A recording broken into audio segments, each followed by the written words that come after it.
She walked into a grocery store to buy rice. She walked out with a husband she didn't know, and a secret that could get her killed. A black single mother from Baltimore. A Korean Mafia boss hiding behind a business suit. One contract, 1 year. And a little boy who changed everything neither of them planned for. If this story pulls you in from the first scene, hit that like button right now and drop your city in the comments below. I want to see how far this story travels. Now let's get into it. The fluorescent lights inside Kwan's Asian market buzzed with that specific low-grade irritation that gave Fatima a headache every single time she walked through the door. She'd been coming here for 3 years, every other Saturday, sometimes every week when the bills weren't choking her, because the jasmine rice was $2 cheaper than the Kroger on North Avenue, and $2 was $2 when you were raising a child alone. Zion was at Mrs. Patterson's apartment downstairs. She'd promised him 45 minutes, an hour tops, and she was already at 38. The boy had a clock inside him that ran on disappointment. He could tell exactly how many minutes she was late with the kind of accuracy that broke her heart every time she saw his face through the peephole before she even got her key in the lock. She had a list. She always had a list. Jasmine rice, fish sauce, frozen dumplings because Zion had seen them in a YouTube video and asked about them for 6 consecutive days, and she'd finally given in. Ginger root, coconut milk. The small indulgences that made their apartment on Greenmount feel like a home instead of just a place where they slept. The rice aisle was in the back left corner, past the refrigerated tofu and the wall of instant noodle packages in languages she couldn't read. She turned the corner with her basket on her arm and her phone in her hand, checking the time, already doing the mental calculation of whether she could make it back before Zion's internal clock registered a betrayal. Then she stopped. There was a man standing in the middle of the aisle, not browsing, not reading labels, not reaching for anything on the shelf, just standing there like someone had placed him in the center of the floor and forgotten to give him instructions. He was tall, well over 6 feet, dressed entirely in black, jacket, shirt, slacks, shoes, like he was attending a funeral or leaving one. His hands were clasped behind his back, his jaw was set. His eyes were moving slowly down the aisle in a way that had nothing to do with reading nutrition labels and everything to do with the habit of a man who checked every room he entered for exits. Korean, early 30s, maybe. Features sharp enough to cut glass. There was a stillness about him that Fatima's body registered before her brain caught up. The kind of stillness that didn't come from calm, but from a very precise, very practiced form of control. Like a weight held at the end of an outstretched arm. Not resting. Containing. 2 men stood at either end of the aisle. She almost hadn't noticed them because they were dressed like regular shoppers, one holding a basket, one with his hands in his jacket pockets. But neither of them was looking at anything on the shelves. They were looking at everything else. Fatima slowed her walk. Every instinct she'd developed over 34 years of navigating Baltimore. 34 years of reading rooms, reading men, reading the specific quality of silence that preceded something bad. Every one of those instincts fired at once. She kept walking anyway, because the rice was on that aisle, because she was already behind schedule, because she had learned a long time ago that the only thing more dangerous than walking toward a threat was letting a threat see you flinch. She reached for the 5-pound bag of jasmine rice without looking at him, checked the price, put it in her basket, reached for a second bag because she'd run low last week and regretted not buying extra. "You have a son." The voice came from directly behind her left shoulder, low and flat, accented but precise, like someone who had learned English from books and then spent years sanding down the rough edges. Fatima turned around slowly. He was closer than she'd expected, maybe 4 feet. He'd moved without making a sound, which should not have been possible for a man his size. "Excuse me?" she said. He wasn't looking at her with interest. He wasn't looking at her the way men sometimes looked at her in grocery stores, why, the slow slide of eyes that she'd learned to cut short with a look of her own. He was looking at her the way someone looks at a document they're trying to decide whether to sign. 8 years old, he said. "You have a photograph on your phone case." She looked down at her phone. There was Zion. Gap-toothed smile, Orioles cap slightly crooked, the one from his second-grade school picture that she'd ordered in every size they offered because she couldn't help herself. She looked back up at the man. "I'm going to need you to back up," she said. He took one step back. Exactly one. My name is Kang Min Jae. Good for you. I need a wife. The words landed so flat and so ordinary that for a full 2 seconds she thought she'd misheard him. She looked at him. He looked at her. The fluorescent lights buzzed. Somewhere at the end of the aisle, one of the two men shifted his weight. I'm sorry, Fatima said. You need a what? A wife, by tomorrow morning. She stared at him for a long moment. He didn't blink. He didn't smile. He didn't add anything to soften the sentence or indicate that it had been a joke. You need professional help, she said. That's what you need. She turned back toward the aisle. The arrangement would be contractual, he said to her back. 1 year. You and your son would be provided for completely. Housing, food, security, medical care, education. At the end of the year, the contract dissolves and you receive a settlement sufficient to establish permanent financial stability. Your son would be treated as family for the duration. No harm would come to either of you. You have my word. Fatima did not turn around. Her hand was on a bag of rice she was no longer thinking about. Her heart was doing something she didn't have a clean word for. Not fear. She'd felt fear. She knew what it tasted like, and this wasn't it. Not excitement either, though something underneath the anger she was keeping herself wrapped in was moving in a way she didn't trust. She thought about the electric bill. The number she'd been pretending wasn't as bad as it was. The conversation she'd had with her landlord last Tuesday, the one she'd ended with a forced smile and a promise she wasn't sure she could keep. The way Zion had stopped asking for things. Not the big things, but the small things. The birthday party invitations to places that cost money. The field trips with permission slips she signed but had to save for in advance. Stopped asking in that way children stop asking when they've started to understand that the answer is probably no. She turned around. You don't know me, she said. I know enough. That's a terrifying thing to say to a woman in a grocery store. Yes, he agreed, without any indication that he found this problematic. She studied his face. There was nothing readable in it.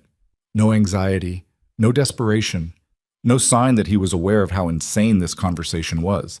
Just that same flat, contained expression, like a man delivering a business proposal he expected to be accepted because the terms were objectively sound. Why me? She said.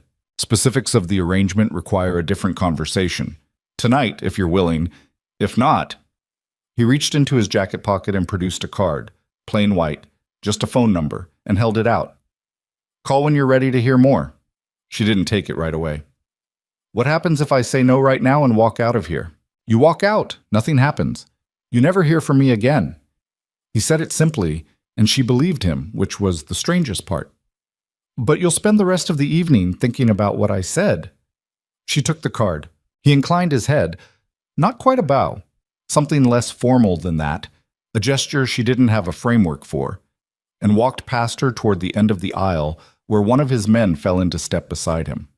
The other followed from the opposite direction.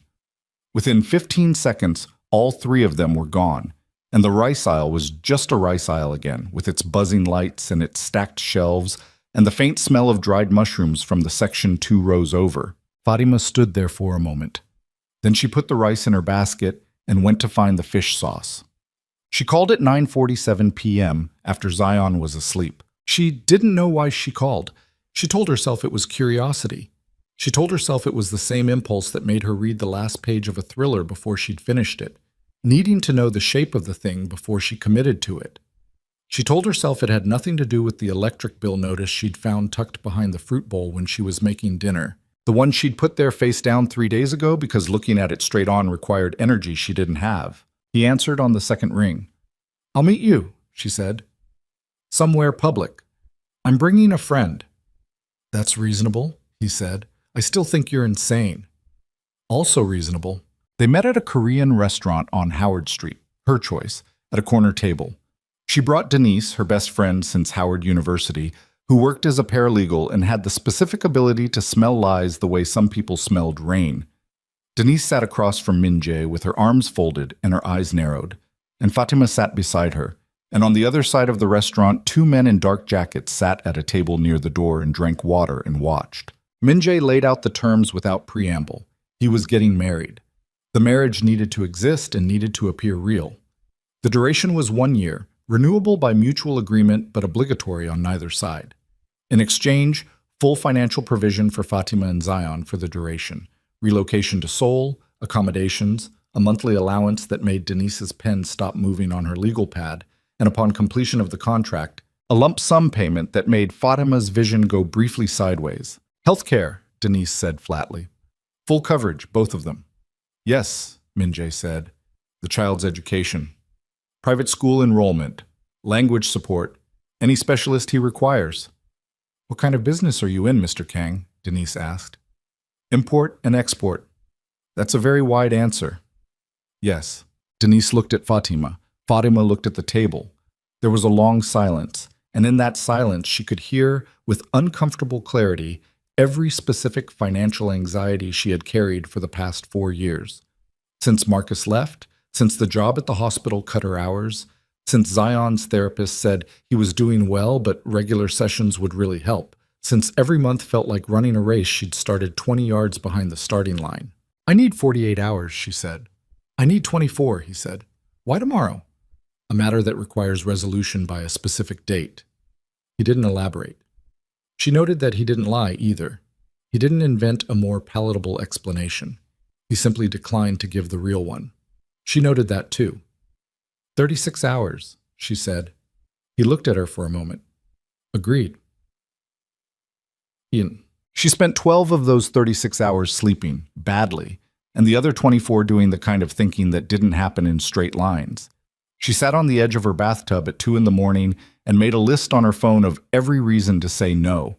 And it was a good list, a long list, a list that would have made any rational person fold the card in half and throw it in the trash. She didn't know him. She didn't know what he did. She didn't know Seoul.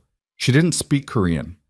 She was asking Zion to leave his school, his room, Mrs. Patterson downstairs, the 2 friends he'd made that year who came over on weekends and ran in circles until they were sweating. She was asking herself to leave the only city she'd ever lived in. And then she sat on the couch in the living room at 6 a.m. with the electric bill in her hand, the real number, the face-up number, and Zion's report card from 2 months ago, the one with the teacher's note that said Zion is bright and curious, but I've noticed he sometimes seems anxious about things children his age shouldn't carry, and the form from his school about the upcoming overnight trip that she'd put in a drawer because the cost was something she was going to figure out. She called Min-jae at 6:43. Yes, she said. A pause. I'll send someone to help with the packing. I can pack my own things. I know. Another pause. The wedding is at 10. This morning? Yes. She looked at the ceiling. You are the most out-of-pocket person I have ever met in my life. The arrangements are handled. A car will come at 8. She ended the call and sat in the silence of her apartment. The particular silence of early morning, Zion still asleep, the heat kicking on in the walls, a garbage truck somewhere on the street below. And she felt something she didn't have a clean name for. Not peace, not certainty. Something more like the feeling she'd had the day she brought Zion home from the hospital, terrified and exhausted and holding a thing that was hers to protect whether she felt ready or not. She stood up and went to wake her son. She'd thought about what to say on the walk to his room. She'd been thinking about it since 2 a.m, cycling through explanations, rehearsing tones, trying to land somewhere between honest and not terrifying. She sat on the edge of his bed and watched him surface from sleep, the way he always did, slow and reluctant, like sleep was something he didn't want to let go of. And she waited until his eyes were open and he'd looked at her long enough to understand she was serious. I need to talk to you about something big, she said. Zion rubbed his eyes. He was 8, but sometimes in the early morning, before the day got to him, he looked younger. He looked like the baby she'd carried home from Johns Hopkins in a carrier she'd borrowed from Denise, terrified she was going to do something wrong. How big? Very big. Maybe moving to another country big. He stared at her. Which country? South Korea. He thought about this with the gravity that Zion brought to most major announcements. He was not a child who rushed to reactions. Is that near Japan? Yes. Do they have dinosaurs there? Not live ones. He seemed to accept this. Why? She took a breath. I met someone. He's from Korea. We're going to get married today, and then we're going to go live there for a year. And after the year, we'll figure out what comes next. His name is Min Jae, and I need you to trust me that this is the right choice for us."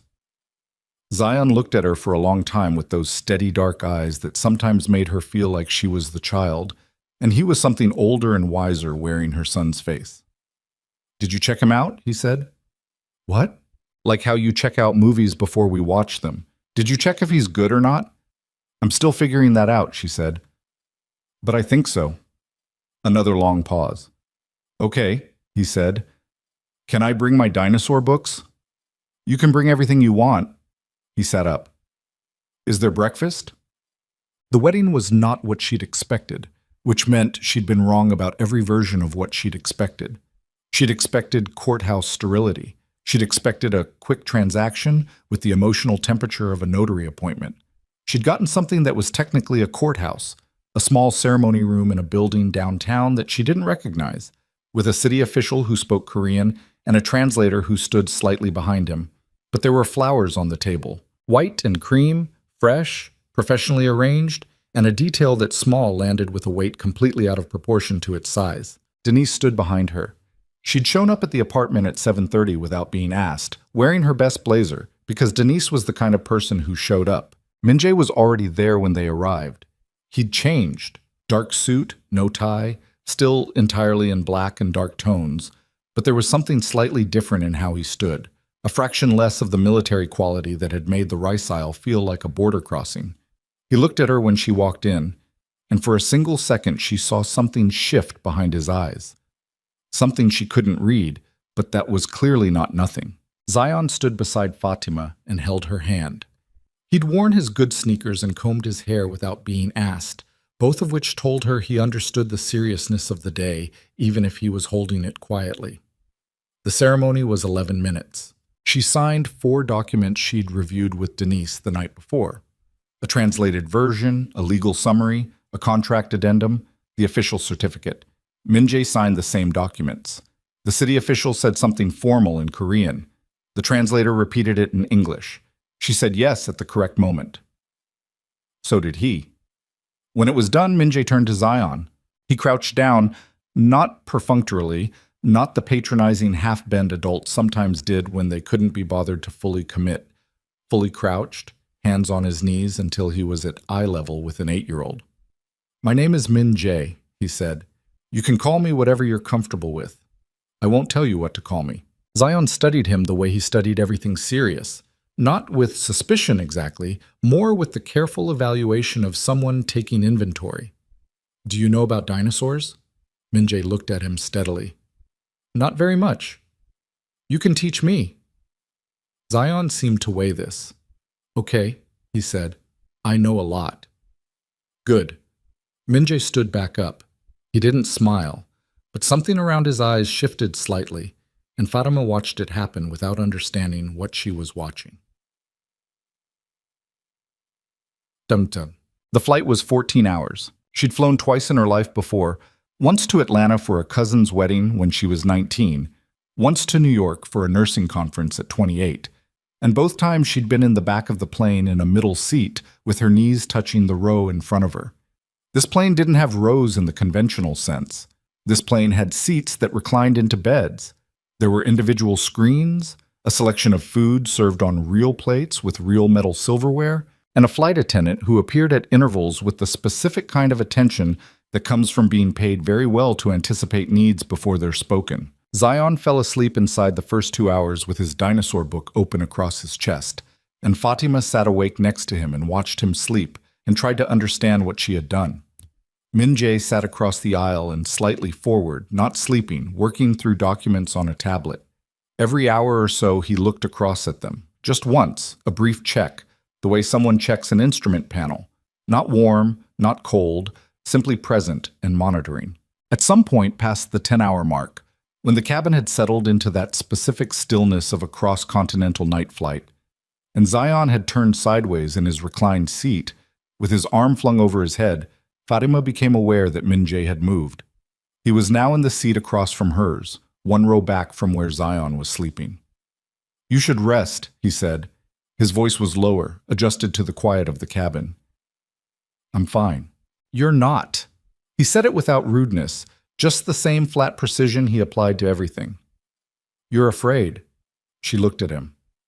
What I am is a woman who signed a legal document this morning that she met 72 hours ago. I think a reasonable amount of alertness is warranted. Yes. He looked out the small oval window at the darkness outside. I don't blame you for it. I don't need you to not blame me. He turned back from the window and looked at her, and she looked at him, and the cabin hummed around them with the low white noise of altitude and speed and distance accumulating in the dark. Tell me something true, she said. He seemed to consider this with genuine attention rather than deflecting it. I have never done something like this before, he said. I don't enjoy performing things I don't believe in. The arrangement was necessary. I wanted someone who was... He paused, searching for something specific, not performing either. What does that mean? It means most of the women I would have been directed toward understood exactly what was expected of them and would have executed it with considerable expertise. I didn't want that. So you went to a grocery store in Baltimore. I was in Baltimore for a meeting. The store was on the way back to the hotel. A beat. It was coincidence. You don't seem like someone who believes in coincidence. He was quiet for a moment. No, he said. I don't. She didn't know what to do with that, so she looked out her own window at the same dark. Somewhere below them, an ocean she'd never seen was moving without any concern for the question she couldn't answer. Minjae? She said. Yes. What exactly are you? The pause before he answered was not long, 2 seconds, maybe 3, but inside it, she felt the weight of a door that hadn't been opened yet. Someone who handles problems, he said, but that's not an answer. No, he agreed. It isn't. He stood up and moved back to his original seat and went back to his documents, and she sat in the dark with the particular loneliness of 34,000 feet and a husband she didn't know and a son sleeping beside her with his arm over his head. And somewhere underneath the fear and the exhaustion and the carefully controlled panic she was managing one breath at a time, something else moved, small and uninvited and entirely unwelcome. Curiosity. Chapas. Seoul arrived the way large things arrive. Not all at once, but in pieces. The car from the airport was black and long, different from any car service she'd taken. The driver didn't speak. Minjae sat in the front and spent the ride on his phone, speaking in Korean, his voice quiet and controlled and carrying the specific register of a man giving instructions rather than receiving them. Zion pressed his face to the window with the unguarded awe of a child encountering a city that had no category in his previous experience. The scale of it, the towers, the density, the rivers of lit signage, in a language that looked to him like decoration, which he announced at one point with complete sincerity, seemed to reconfigure something in him in real time. The building they stopped at didn't look like an apartment building from the outside. It looked like a building that other buildings were deferential to. A man came out to the car before they'd fully stopped, opened the door, and addressed Minjae in Korean in a tone that Fatima's brain automatically filed under professional subordinate before she'd consciously parsed anything about it. The elevator required a key card. The apartment, penthouse, she would understand later when she found a moment alone to process the square footage, had floor-to-ceiling windows that looked out over a city that spread in every direction like something she'd been told about but hadn't actually believed. Glass and light, and the dark ribbon of the Han River, and bridges lit against the water, and above it, faintly, a sky she'd never seen from this height. Zion walked to the window and stood there with his mouth slightly open. Minjae stopped beside Fatima at the edge of the main room. Your rooms are on the left side. I'm on the right. There's staff, a housekeeper, a cook, 2 household security. He caught her expression. They've been briefed. They'll treat you and Zion as family. If anyone gives you a problem, you come to me. I know you don't need protection, he said, and it wasn't sycophantic. It was direct, an acknowledgement without condescension. I'm telling you in case the situation ever comes up anyway. She looked at him. He was looking at Zion at the window. He's going to ask about the dinosaur museum, she said. There's a natural history museum 40 minutes from here, he said. The paleontology section is the largest in Asia. She stopped. How do you know that? He turned back toward the right side of the apartment. I looked it up on the plane, he said. already walking away. She stood there for a moment in the entryway of a penthouse apartment in a city she couldn't navigate, legally married to a man who handled problems in ways he wouldn't specify, with her 8-year-old son's face reflected in the floor-to-ceiling glass. And she felt the world she'd built, painstaking and careful and exhausting, and hers, recede behind her like something seen through the rear window of a car moving too fast to stop. She didn't know yet what was coming. She didn't know about the men she would start noticing in the coming weeks, the ones who stood outside closed doors during meetings that went quiet when she walked past, the ones with scars they didn't explain, and eyes that moved with the habit of a particular profession. She didn't know about the conversation she would hear 6 weeks from now through a door she should have kept walking past. She didn't know that every piece of the careful, controlled life that Min-jae presented to her was the surface of something much deeper, much older, and much more dangerous than anything she had the framework to understand. What she knew, standing in that entryway, was that her son was pressing his hand flat against the glass of a window 40 stories above a city in South Korea and whispering something she couldn't hear, and that the sound of that, small and private and entirely Zion, was the realest thing in the room. She followed it forward, because that was what she'd always done. Forward, one foot, then the next, even when she couldn't see the ground. 3 days passed, then a week, and Seoul did what cities do. It became familiar in increments, the way cold water becomes bearable when you enter it slowly enough. The housekeeper, a woman named Ji-young, who communicated primarily through brisk efficiency and the occasional precise nod, brought coffee to Fatima's room every morning at 7 without being asked. The cook prepared food that was extraordinary in the specific way that things prepared by someone who has cooked seriously for years are extraordinary. Not showy, but considered, each meal a small evidence of attention. Zion adjusted with the alarming resilience of childhood. Within 4 days, he had established a working relationship with every member of household staff, not through strategy, but through the specific gravity of a child who made eye contact with adults and asked them questions about themselves. Ji-young, who had given no indication of having a personality outside of operational competence, spent 20 minutes one afternoon showing Zion photographs of her sister's dog on her phone. Fatima watched this from the kitchen doorway and felt something she couldn't quite categorize. Min-jae was present and absent in equal measure. He left early, sometimes before 6, sometimes she didn't hear him leave at all, and returned at hours that varied without pattern. When he was home, he was in his study, or on calls she could hear as low murmur through the wall but could not parse, or at the dining table with documents spread across it, in a way that suggested he used the table as an extension of whatever workspace lived in his head. He ate dinner with them 3 times that first week. Not always, not every night, but enough that she couldn't pretend it wasn't intentional. The first time, Zion talked for 40 minutes about the Cretaceous period without pausing except to inhale. Min-jae listened with the same quality of focused attention he gave to his documents. Entirely present, not performing interest, asking questions at intervals that were specific enough to indicate he was actually tracking the information rather than simply waiting for a pause. After Zion went to bed that first night, Fatima carried the empty water glasses to the kitchen, and Min-jae was already there, rinsing his cup at the sink with the automatic competence of someone who had lived alone long enough to develop habits. "You don't have to do that," she said. "Ji-young, I've been rinsing my own cup since I was 19, he said, without turning around. She put the glasses in the sink beside him and stood there for a moment in the specific awkwardness of a kitchen that had been designed for solitude, now containing 2 people who had no practiced language for each other. "He likes you," she said. Min-jae turned off the water, looked at the wall in front of him for a moment rather than at her. "He's a good kid. Don't condescend to him," she said. "He'll know." He turned to look at her then, something shifting in his expression. Not offense, more like recognition. "I know," he said. "I won't." She believed him. That was what was starting to unsettle her. She kept believing things about him. The second week, she found the first thing that didn't fit. She had been walking back from Zion's room after putting him to bed, taking the longer route through the main living area because she was still not entirely comfortable with the layout. The apartment was large in ways she hadn't yet fully mapped, and she passed the hallway that led to a wing she'd been told was storage and secondary meeting space. and she heard voices. She would have kept walking.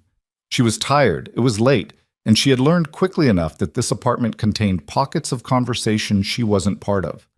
But one of the voices rose above the others with the specific edge of barely controlled anger, and the other voice came down on top of it with a weight so sudden and absolute that the first voice stopped immediately. And both of those sounds were recognizable in a way that had nothing to do with language and everything to do with the universal grammar of power and its enforcement. She kept walking.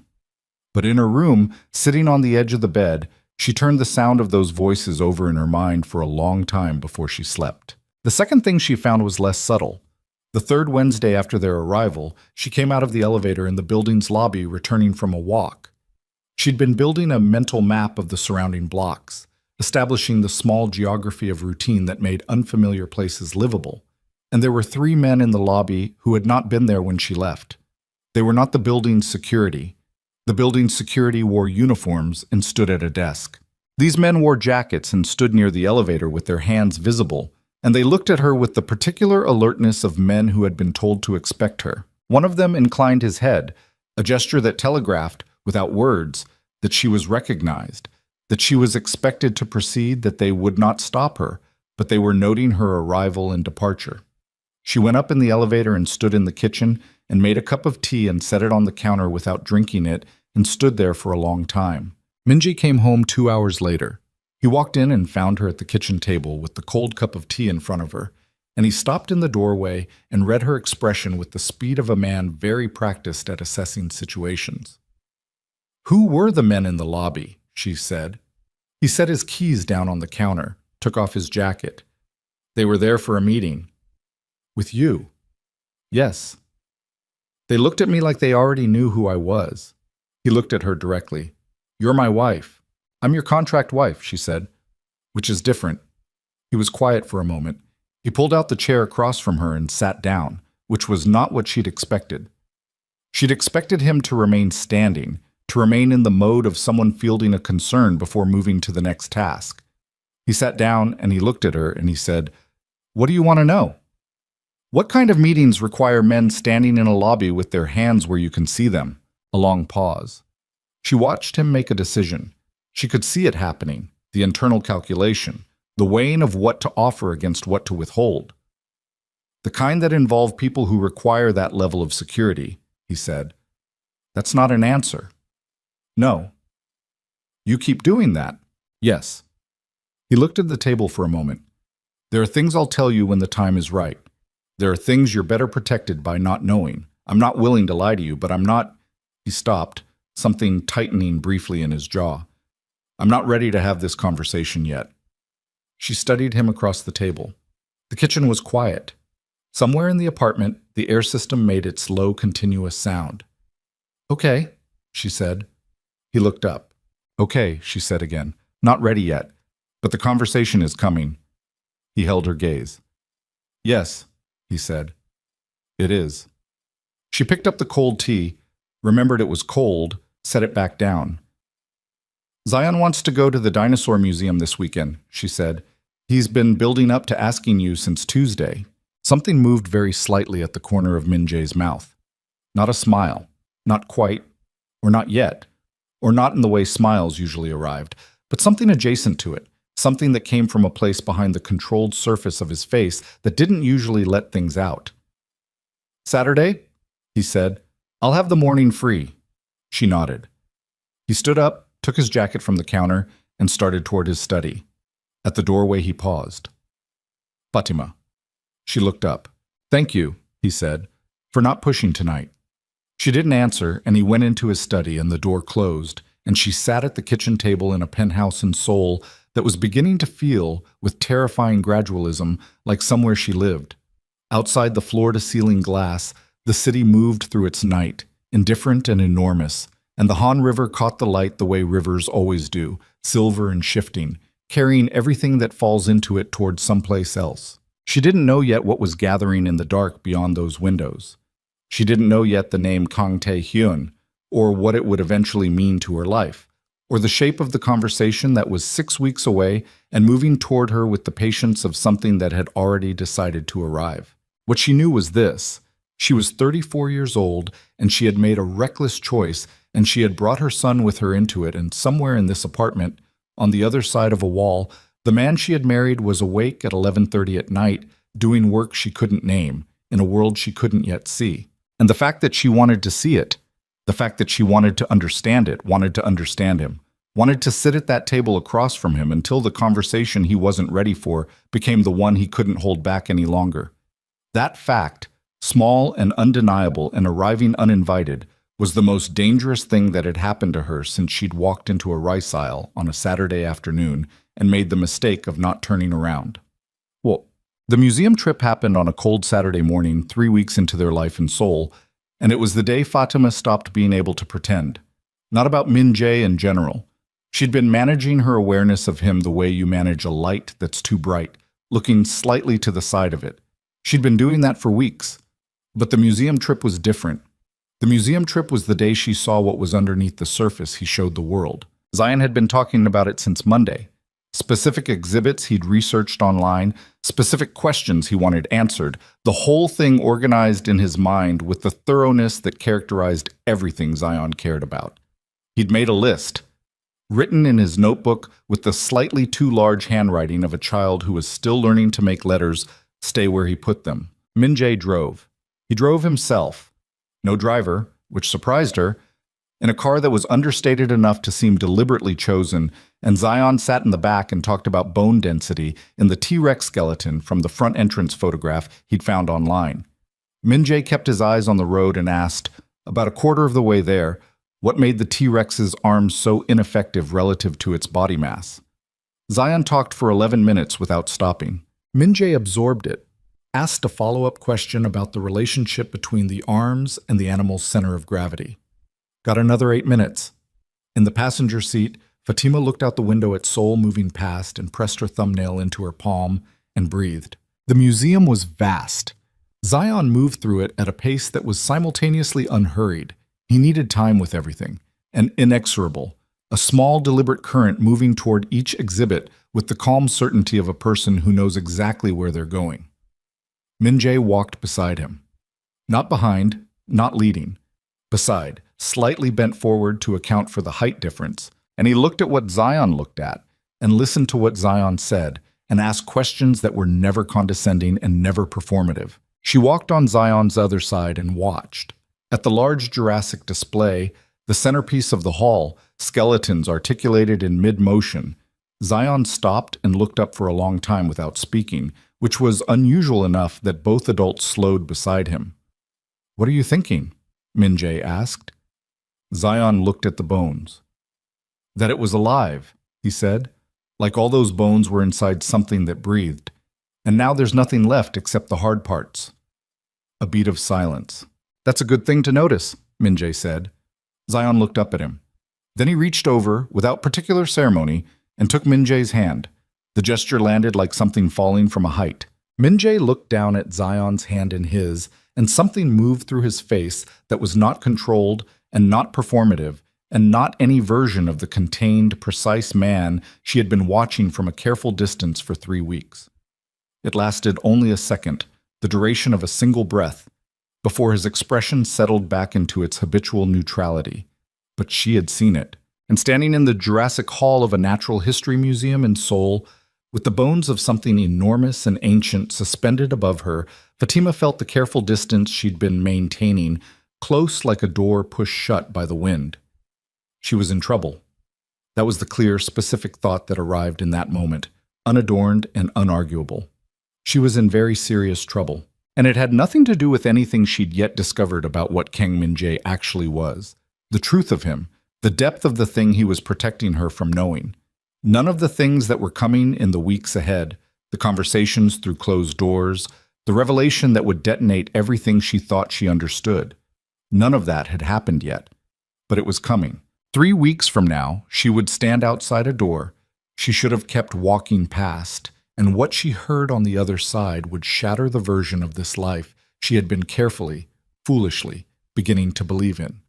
The bones of something long dead hung above them in the cold museum air, suspended between falling and flight, preserved in the exact posture of a moment that would never be undone. Fatima looked at Min Jae. Min-jae looked at Zion. And the clock, though none of them could hear it, was already running. The week after the museum, something shifted in the apartment's atmosphere the way pressure shifts before weather. Not visible yet, but present in the body, in the way the air moved differently through the rooms, in the way the silences between them had changed their quality from uncomfortable to something else, something she didn't have a clean word for. Fatima noticed it in small things first. The way Min-jae paused in doorways now, when he found her already in a room, not long, half a second at most, before continuing in. The way he'd started leaving his coffee cup on the kitchen counter in the morning, rather than immediately rinsing it, which she understood without being told was not negligence, but some small, unconscious relaxation of the habits of solitude. The way Zion had begun, without announcement or ceremony, to drop his backpack on the floor of Min-jae's study after school and do his homework there, and the way Min-jae had begun, with equal lack of ceremony, to simply work around him. These were small things. She cataloged them carefully, the way you catalog things you're not sure yet are evidence of something. Because she knew about evidence.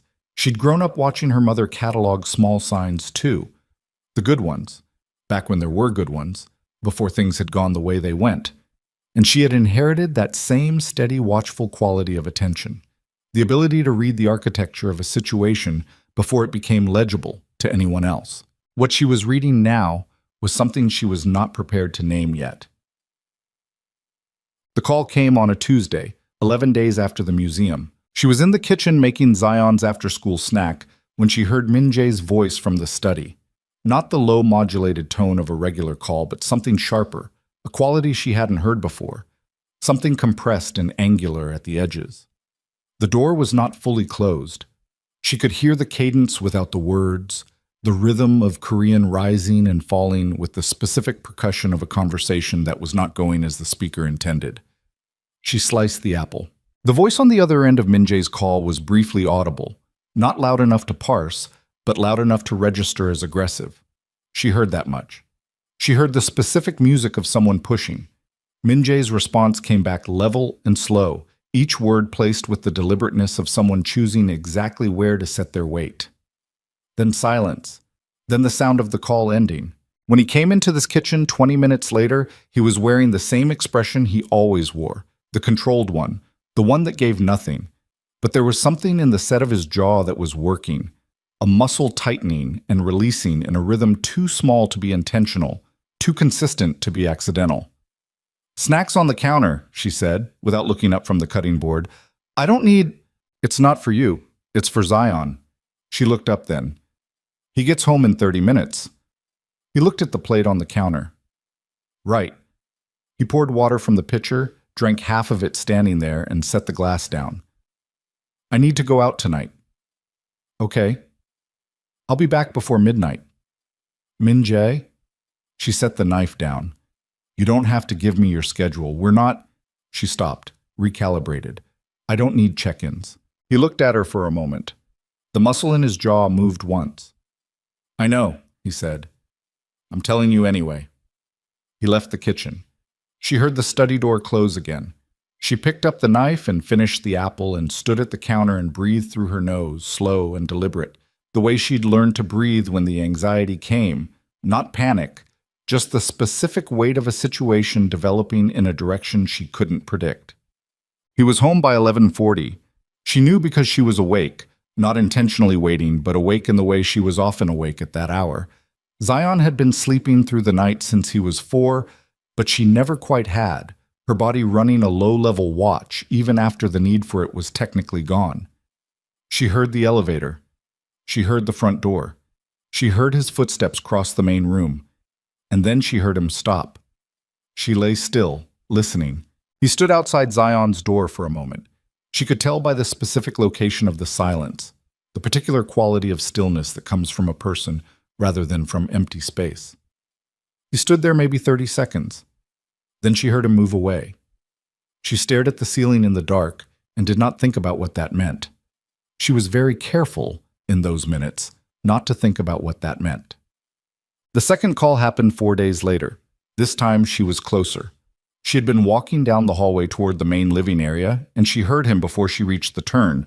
In the secondary meeting room, the door cracked 2 inches, And this time the voice on the other end of his call was loud enough that she caught tones, even if not language. And this time Min-jae was not keeping his voice down. She should have kept walking. Every reasonable part of her understood she should have kept walking. She stopped. His Korean was rapid and flat, sanded of inflection, and even without understanding the words, she could read the structure of it.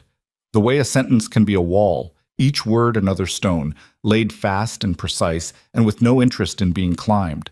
And then the other voice again, and this time she caught two words she recognized. She'd been studying Korean for 3 weeks. Zion had started lessons, and she'd been following along with a borrowed workbook, and whatever her phone could teach her in the early mornings before the household woke. She caught two words. One was her name.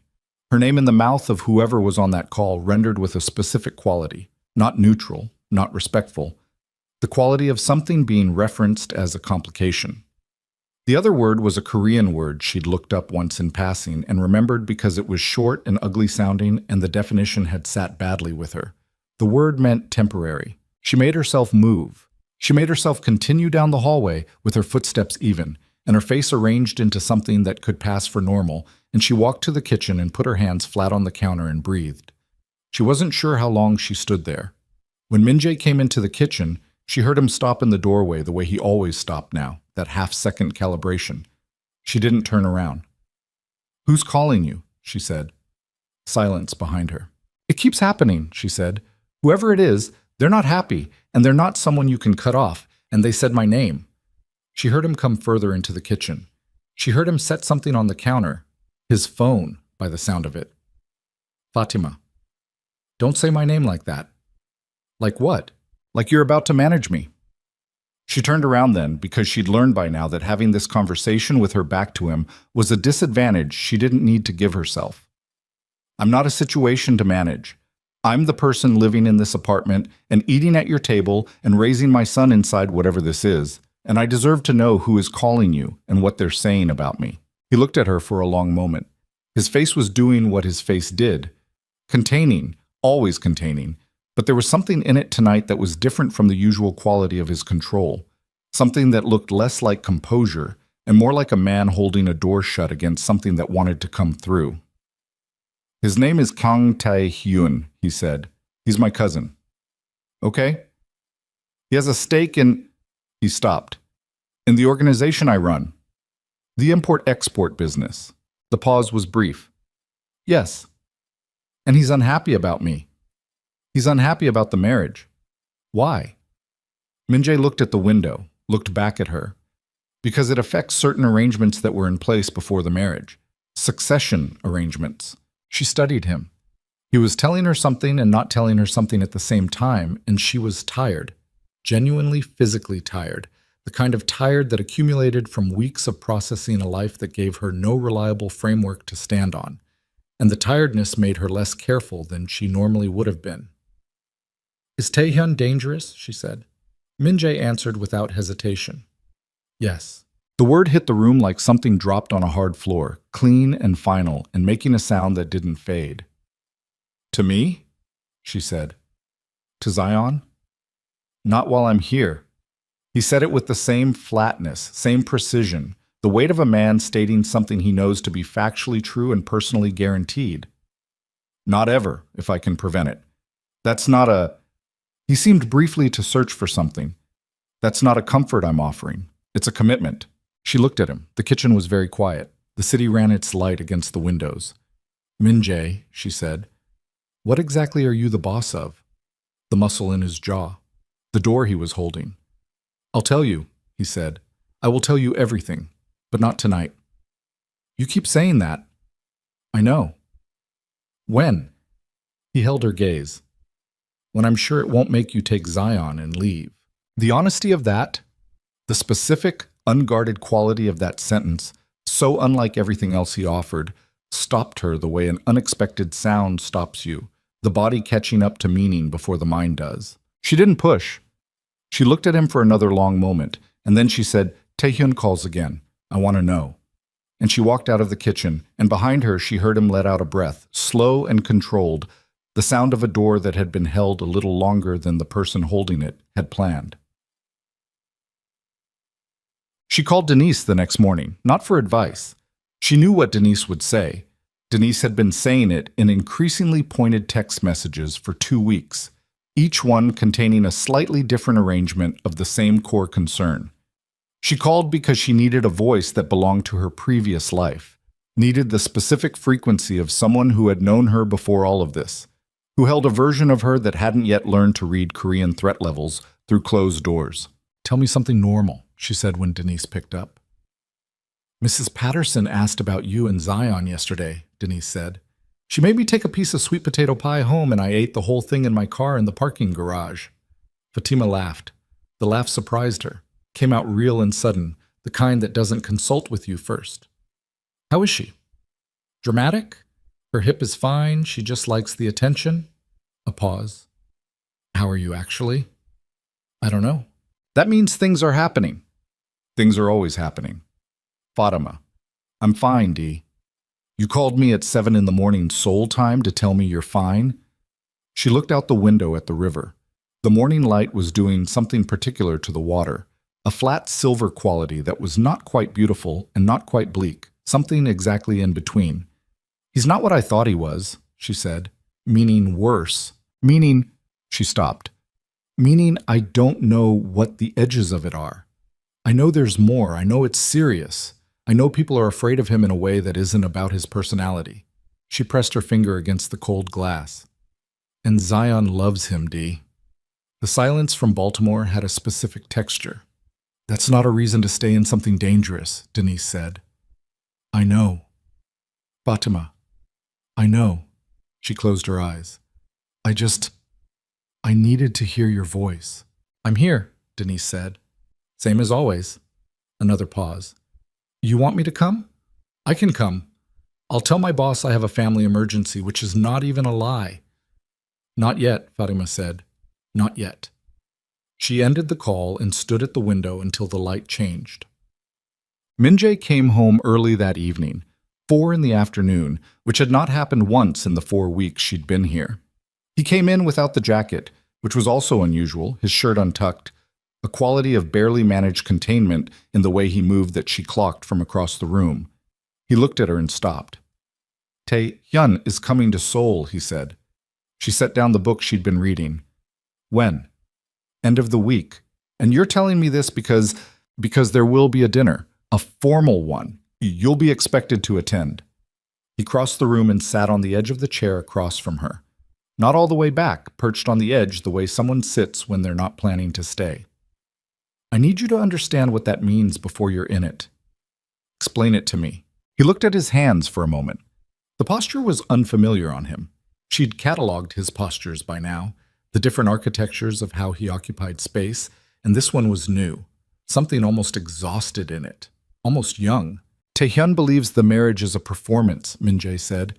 "He's going to try to prove that in the dinner. He'll ask you questions designed to expose gaps in what you know about me. He'll be courteous. He'll be completely legible as a threat to anyone paying attention and completely deniable to anyone who's not." "So what do I know about you?" Min-jae looked up. "Tell me," she said. "If I'm going to sit across from your cousin and convince him the marriage is real, I need to know actual things, not the surface-level things Tae-hyun already knows. Real things."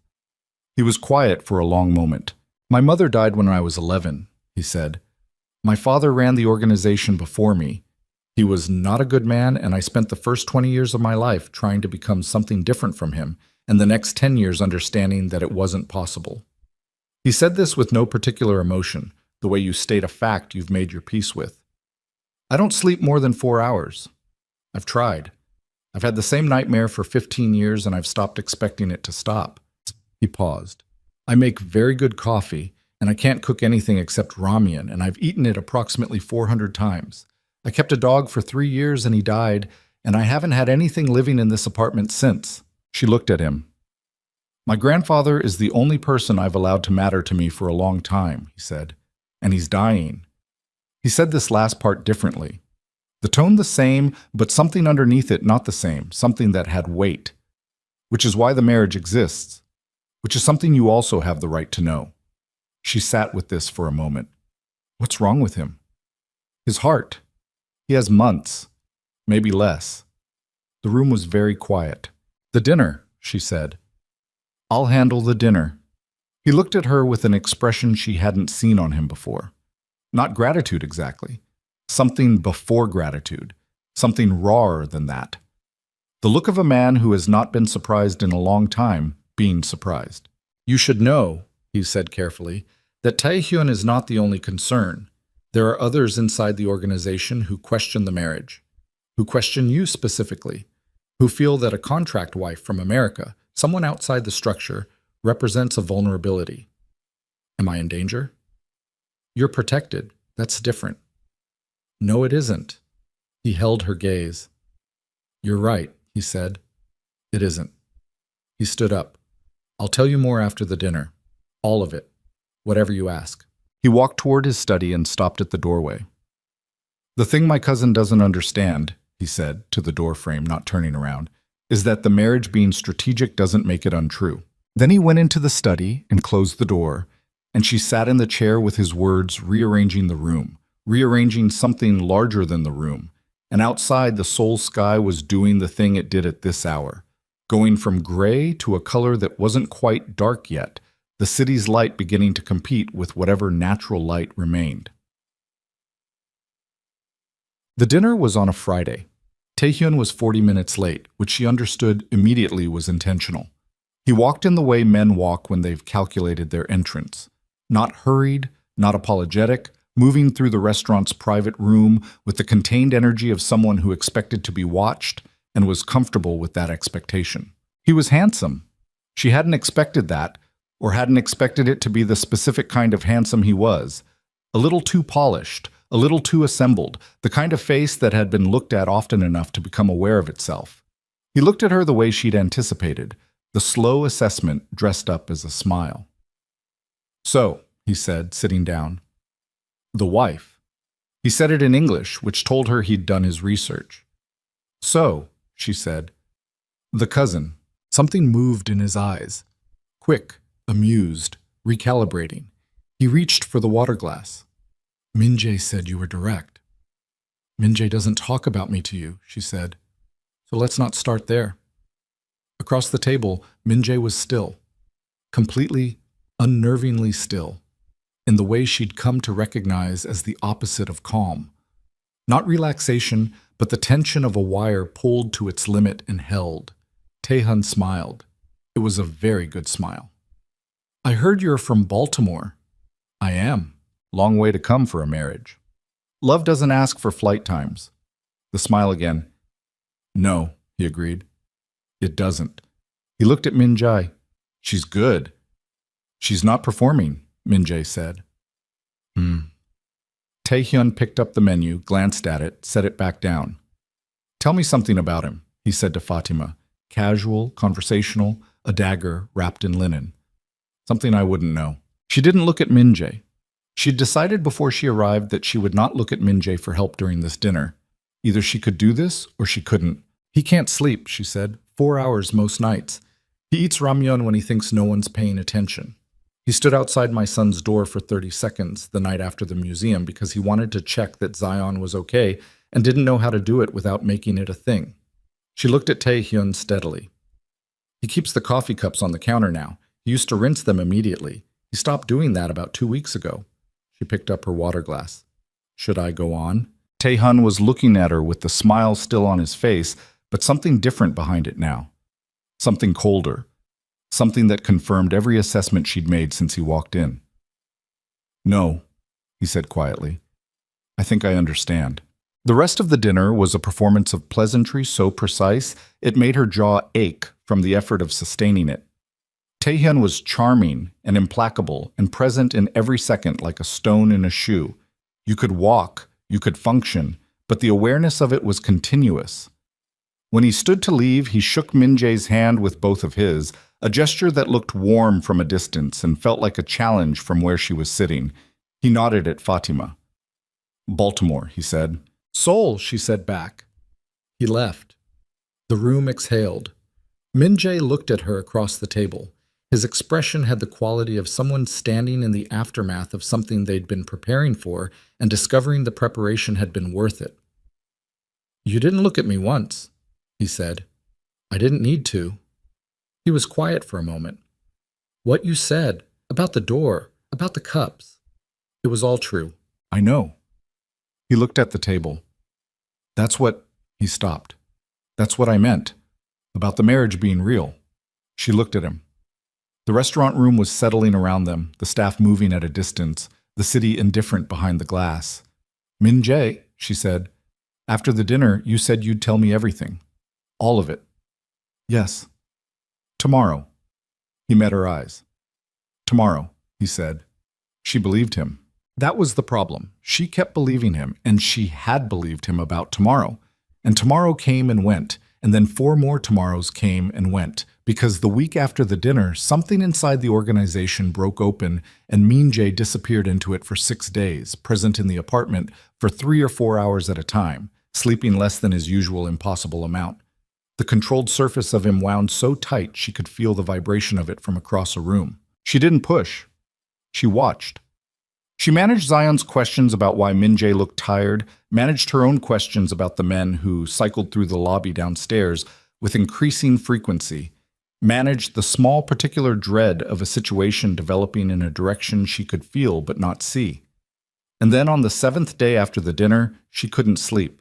2 in the morning, soul completely dark outside the floor-to-ceiling glass.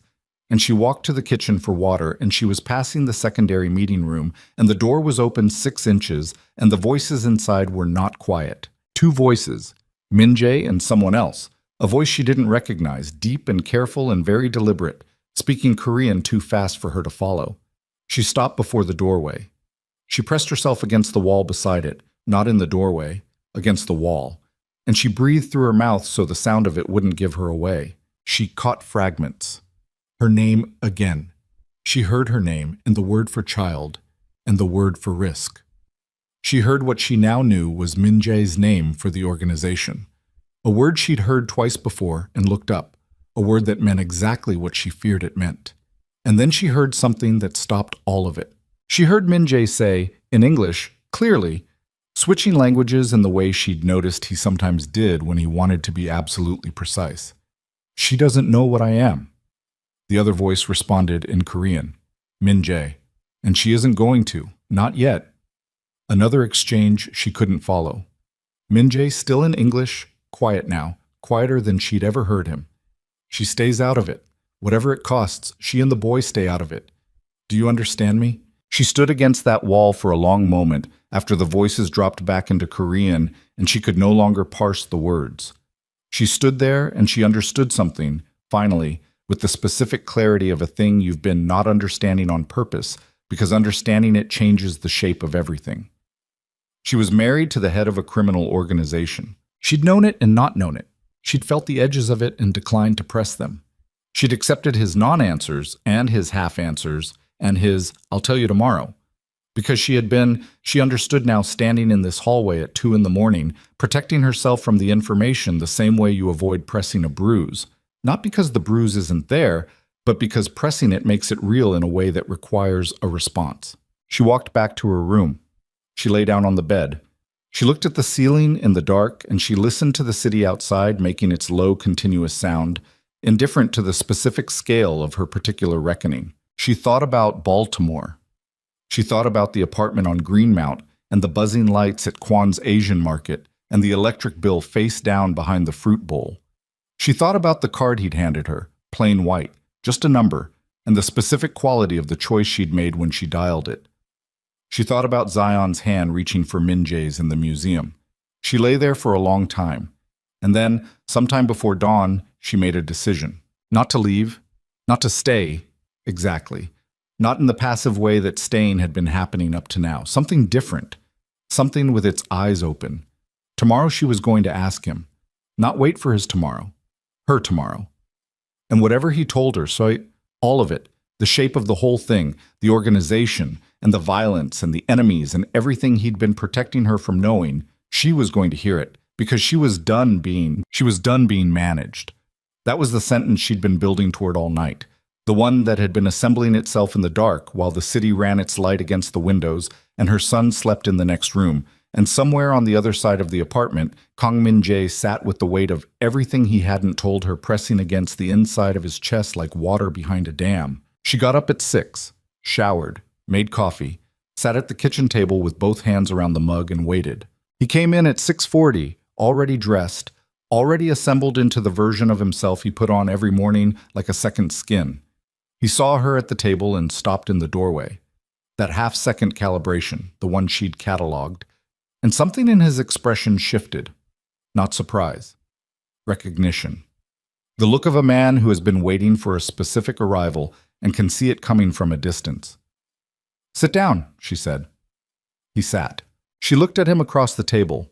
The morning light was flat and gray through the windows, the kind of light that didn't soften anything. "I heard you last night," she said. "The meeting room. 2 in the morning." He didn't flinch, didn't look away. "How much?" "Enough." She set the mug down. "You said she doesn't know what I am. You said she isn't going to, not yet." She kept her voice even, which cost her something. "I'm done with not yet, Min-jae. I'm done with it today." He was quiet for a moment. He looked at the table, at his hands, at some point between them that wasn't anything. Then he looked up at her. "What do you want to know first?" he said. "Everything. Start at the beginning and don't stop until it's all out." He took a breath. Long and slow, the kind that's not about oxygen. "My family has run a criminal organization in Seoul for 60 years, he said. "My grandfather built it. My father expanded it. When my father died, I inherited it at 26, whether I wanted it or not. And I didn't want it, which turned out to be irrelevant."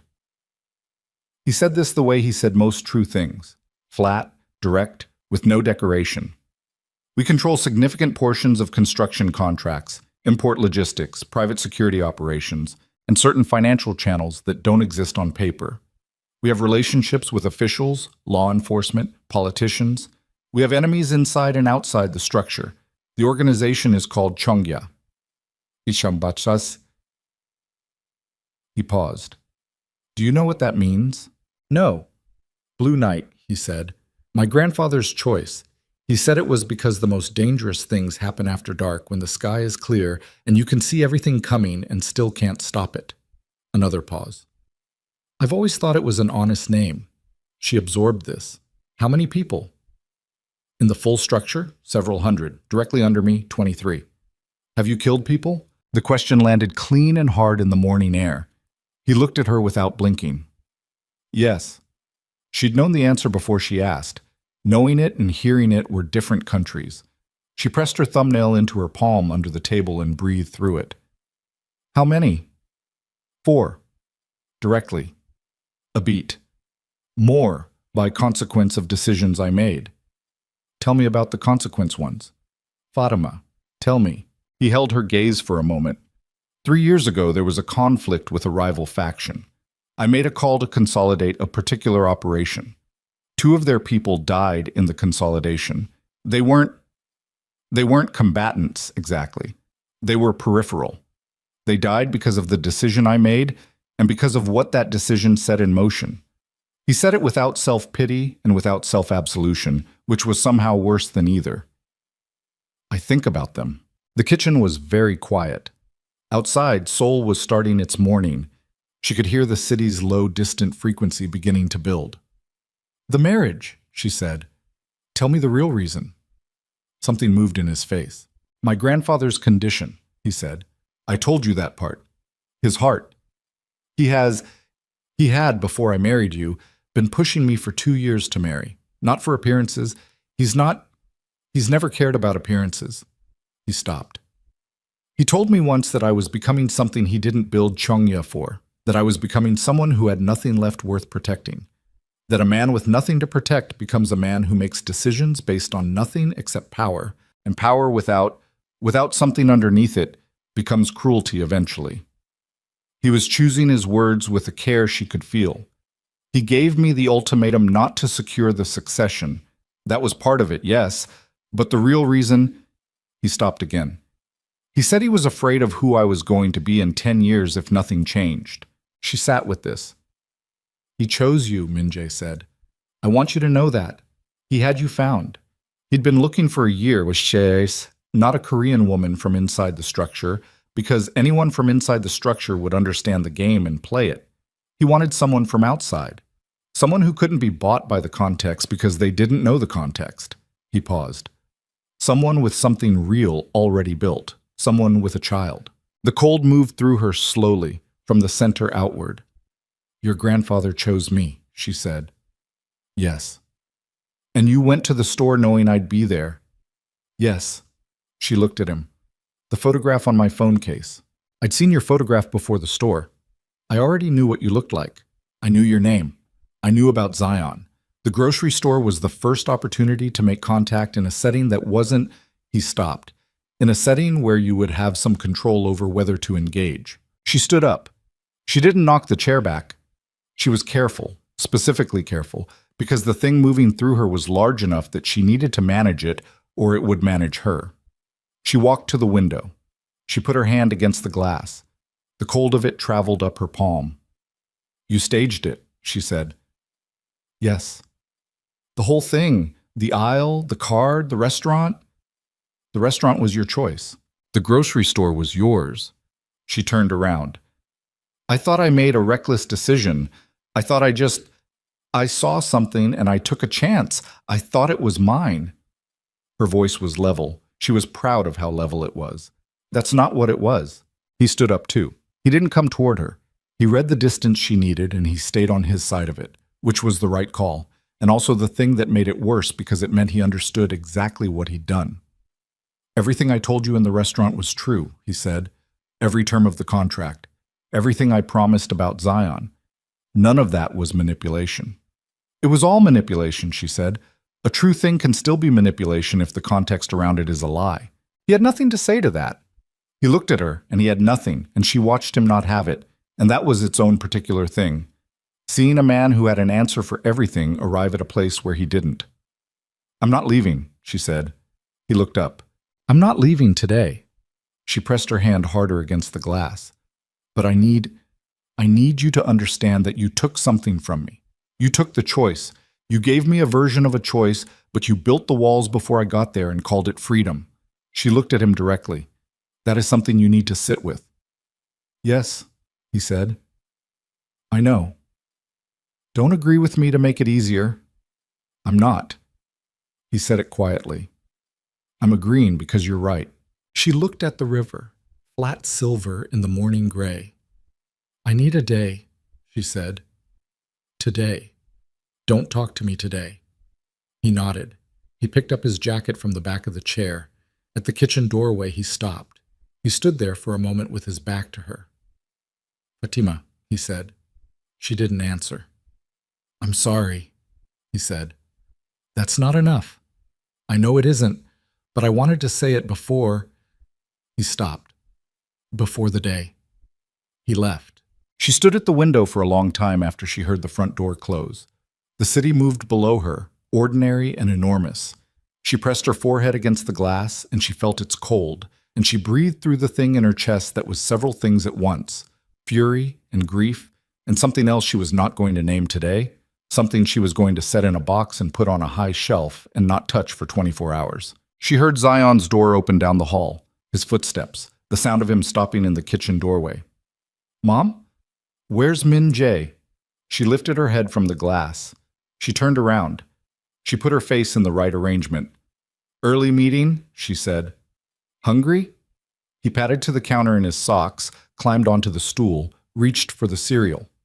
Is everything okay? She looked at her son, 8 years old, gap-toothed, Orioles cap on despite not having been outside yet, the person she had brought across the world on the word of a stranger who had turned out to be something more and less and more complicated than a stranger. Yes, she said. Everything's okay. She went to make him breakfast. The day was the hardest kind, the kind where nothing externally breaks, where the surface holds, where you manage every hour and the hour after that, and the thing you're managing never gets smaller just because you're managing it. She took Zion to the language center he'd started attending 3 weeks ago, walked back through the neighborhood in the cold air, stopped at a small cafe she'd found in her second week that made coffee the way she liked it without her having to explain. She sat there for an hour with her phone face down and let herself feel the full dimension of what she'd learned. He had been chosen. She had been found. Some old man in a dying body had looked at her photograph, at her, at Zion, at the specific shape of her life, and decided she was the missing piece his grandson needed, and had engineered an encounter in a rice aisle in Baltimore to deliver her to a conclusion that had been made before she ever walked through the door.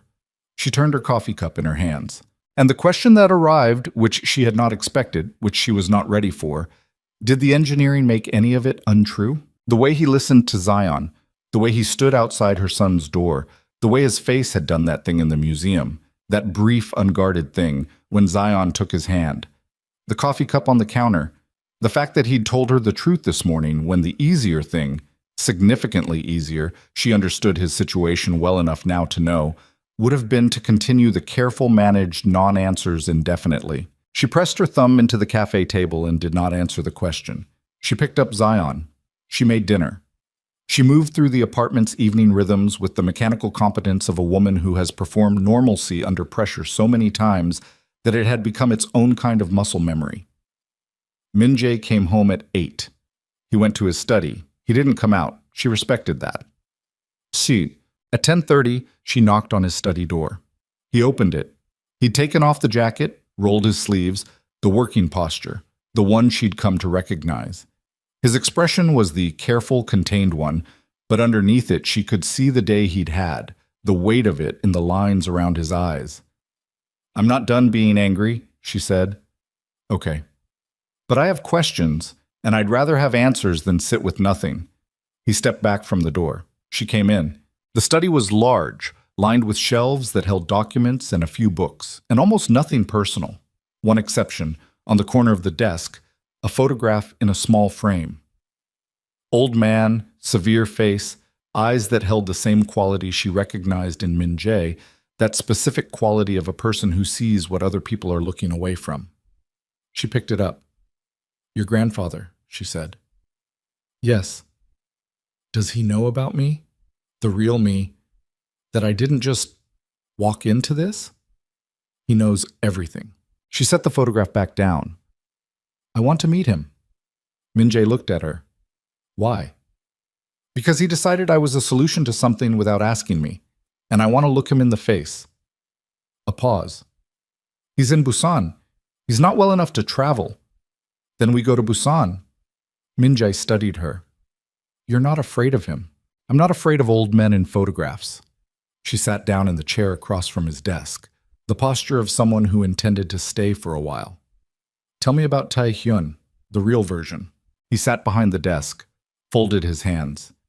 "Tae-hyun is my father's brother's son, a year older than me. When my father died, the succession should have, in Tae-hyun's reading of the structure, gone to him. I was younger. My father and his father had been in conflict for years over the direction of Cheongya. When the grandfather chose me instead, Tae-hyun accepted it publicly and has been building toward reversing it privately for 9 years. Building how? Accumulating loyalty within the structure, aligning with external interests, waiting for a viable moment." He paused. "The marriage gave him a viable argument, that I was compromised, that I'd introduced an unknown variable into the center of the organization. Me. You." She absorbed this. "What does he want to do about it?" Min-jae held her gaze. "Tae-hyun's position is that the marriage should be dissolved, that you and Zion should be returned to America with the financial terms honored, and—" He stopped. Something in how he stopped made her go still. "And what?" she said. "And that Cheongya should be restructured with Tae-hyun in a significantly elevated position in exchange for his agreement not to pursue the challenge formally within the council." Council. The governing structure. 12 senior members. They can call a leadership review if a sufficient number request it. He paused. Tae-hyun has 6. "How many do you need for a review?" 7. The room was very quiet. "So he's 1 vote away from being able to formally challenge your leadership," she said. "Yes." "And dissolving the marriage, getting rid of me, is part of what he's offering to the council members he's trying to flip." "It's one part. She looked at the desk, at the photograph, at Minjae's hands, folded, very still. Is there a seventh vote he can get? The pause before he answered told her the answer before he gave it. Potentially, he said, one member who has been uncertain, senior. His name is Director Park. He doesn't want conflict. He doesn't want disruption. If Taehyun can convince him that removing you solves the disruption without a larger confrontation, then Park gives him the seventh vote. Yes. And then what? They vote you out? A leadership review creates a formal challenge period, during which Taehyun's support within the organization becomes overt. Actions become possible that are not possible now. He said this carefully, choosing the shape of each word. During a formal challenge period, the constraints that currently protect certain people, certain arrangements, become provisional. She understood what he was not saying. She'd grown up in Baltimore. She knew how to read the language of a threat that wasn't stating itself directly. He'd come for us, she said, during the challenge period, not formally, but he'd come for us. Min-jae looked at her. I will not allow that. That's not an answer to the question. No, he said, it isn't. He unclenched his hands, resettled them. If Taehyun gets the seventh vote, there is a window, 10 days of formal deliberation, during which the protections I've built around you and Zion become dependent on my ability to move quickly enough to close the window before something happens inside it. He paused. I intend to close it. How? He looked at her steadily. That's the part you're better protected by not. Min-jae. She said it quietly, but with a weight that stopped him. If you say those words to me right now, I will get up and pack and be on a flight by morning. I'm not asking for your protection. I'm asking for information about the situation I'm inside. He held her gaze for a long time, a long measured time, during which she watched him make the decision. She understood now he'd been avoiding since the day they met. I need to get to Director Park before Taehyun does, he said. There are things about Park's history that Taehyun doesn't know I know. If I use them correctly, Park doesn't give the seventh vote. The challenge period never opens. Taehyun's position collapses without the formal mechanism to make it viable. Fools. He paused. But if Park has already committed to Taehyun before I reach him, if Taehyun is further along than my intelligence suggests, then the situation changes significantly and quickly. How significantly? He looked at her with the expression of a man who had finally stopped deciding how much to give and was giving all of it. Significantly enough that I would need to move you and Zion immediately. Tonight, if necessary. The word tonight landed in the room like a stone in water, the ripples expanding outward. She looked at the photograph of the old man in the frame. She looked at Min-jae. She thought about 6 weeks. The particular compressed life of the past 6 weeks. All of it. The airport and the penthouse and the dinner and the museum and every conversation in this kitchen at the hours when the city was quiet and it was just the two of them and the specific unguarded thing she'd seen in him in increments, the real thing underneath the legend. When do you need to talk to Park? She said. Tomorrow. Then we sleep tonight, she said, and you talk to Park tomorrow, and then we know what we're dealing with. She stood up. And Min-jae? He looked up at her. If it goes wrong tomorrow, she said, you tell me immediately. Not after you've decided what I can handle. Not after you've had time to manage the information. Immediately. Do you understand? Yes, he said. She started toward the door. Fatima. She stopped. I chose you too, he said. She turned halfway. He was looking at the desk, not at her, the way he sometimes said the truest things, sideways, as if looking directly at them made them harder to get out. Not the way he did, not from a photograph, but after. In the restaurant, when you looked at me like you were deciding whether I was worth the risk. He paused. I chose you too. She stood in the doorway. She didn't say anything. She went to her room and lay down in the dark and put her arm over her eyes and lay there until the city outside went from its late-night frequency to its earliest morning one, that specific hour when Seoul was quieter than it would be again until the same hour the following day. She thought about choice, the architecture of it, the difference between a choice made freely and a choice made inside a frame someone else built. And whether that difference was absolute or whether there was a version of it, a complicated, uncomfortable, specific version where both things could be true at once. She thought about what he'd said. I chose you too. She thought about Zion asleep in the next room. Zion, who had brought his dinosaur books to a man's study without being asked and left them there like a small claiming of territory. She was still thinking when her phone buzzed on the nightstand. She reached for it. The message was from a number she didn't recognize. Korean characters she had to read slowly, working through her 3 weeks of vocabulary, sounding out the shapes. She read it twice. Then she sat up in bed with her heart doing something loud and asymmetrical in her chest, because the message was not from Min-jae, and it was not from anyone in the household. And it was short, 4 lines, and what it said, the message said, your husband is going to meet Park tonight. Taehyun already has him. If Min-jae walks into that meeting, he doesn't walk out. Take your son and go to the address below. You have 2 hours. An address in Seoul she didn't recognize. No name, no signature. She sat in the dark with the phone in both hands, and her heart hitting the inside of her ribs with the specific violence of a body that understood danger before the mind had finished processing the words. 2 hours. She read it a 3rd time. The Korean was simple, chosen for someone still learning. Someone had known her level, had calibrated the message for her, which meant whoever sent this had been watching more closely than she'd understood. She got up. She went to Min-jae's study without knocking. He was still there, at the desk, still in the working posture, and he looked up when the door opened with an expression that shifted immediately when he saw her face. She held the phone out across the desk. He read it.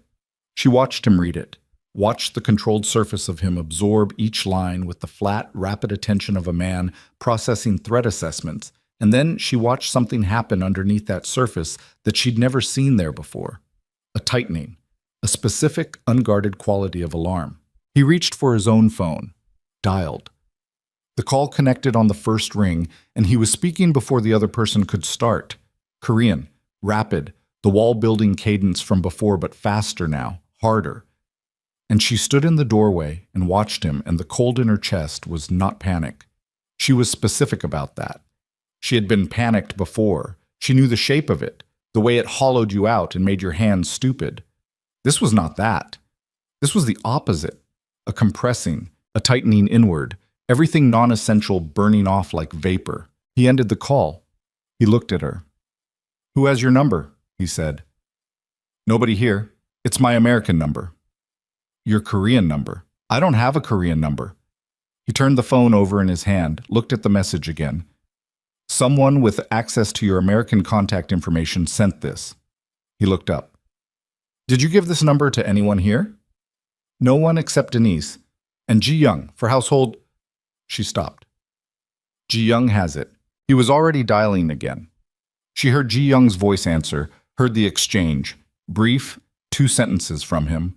One from her, a pause, another from her. And then he ended the call. Ji Young received a call this afternoon asking to confirm a household contact number for an insurance registry, he said. She didn't think... He stopped. She gave the number. So someone in Taehyun's reach got to Ji Young. Not threatening her, just information gathering. She had no reason to... He stood up. It doesn't matter. The question is whether the message is true. Is it true? Is Taehyun already at Park?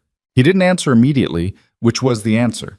He walked past her into the hallway and she followed him because standing still was no longer a viable option. He made 2 more calls in rapid succession, moving through the main room, and on the second call she heard something change in the other person's voice, even through the language barrier. A pitch, a compression. And Min-jae stopped walking. He stood in the center of the main room with his back to her, and he listened to whatever was being said, and she watched the set of his shoulders, and she understood what she was watching. He ended the call.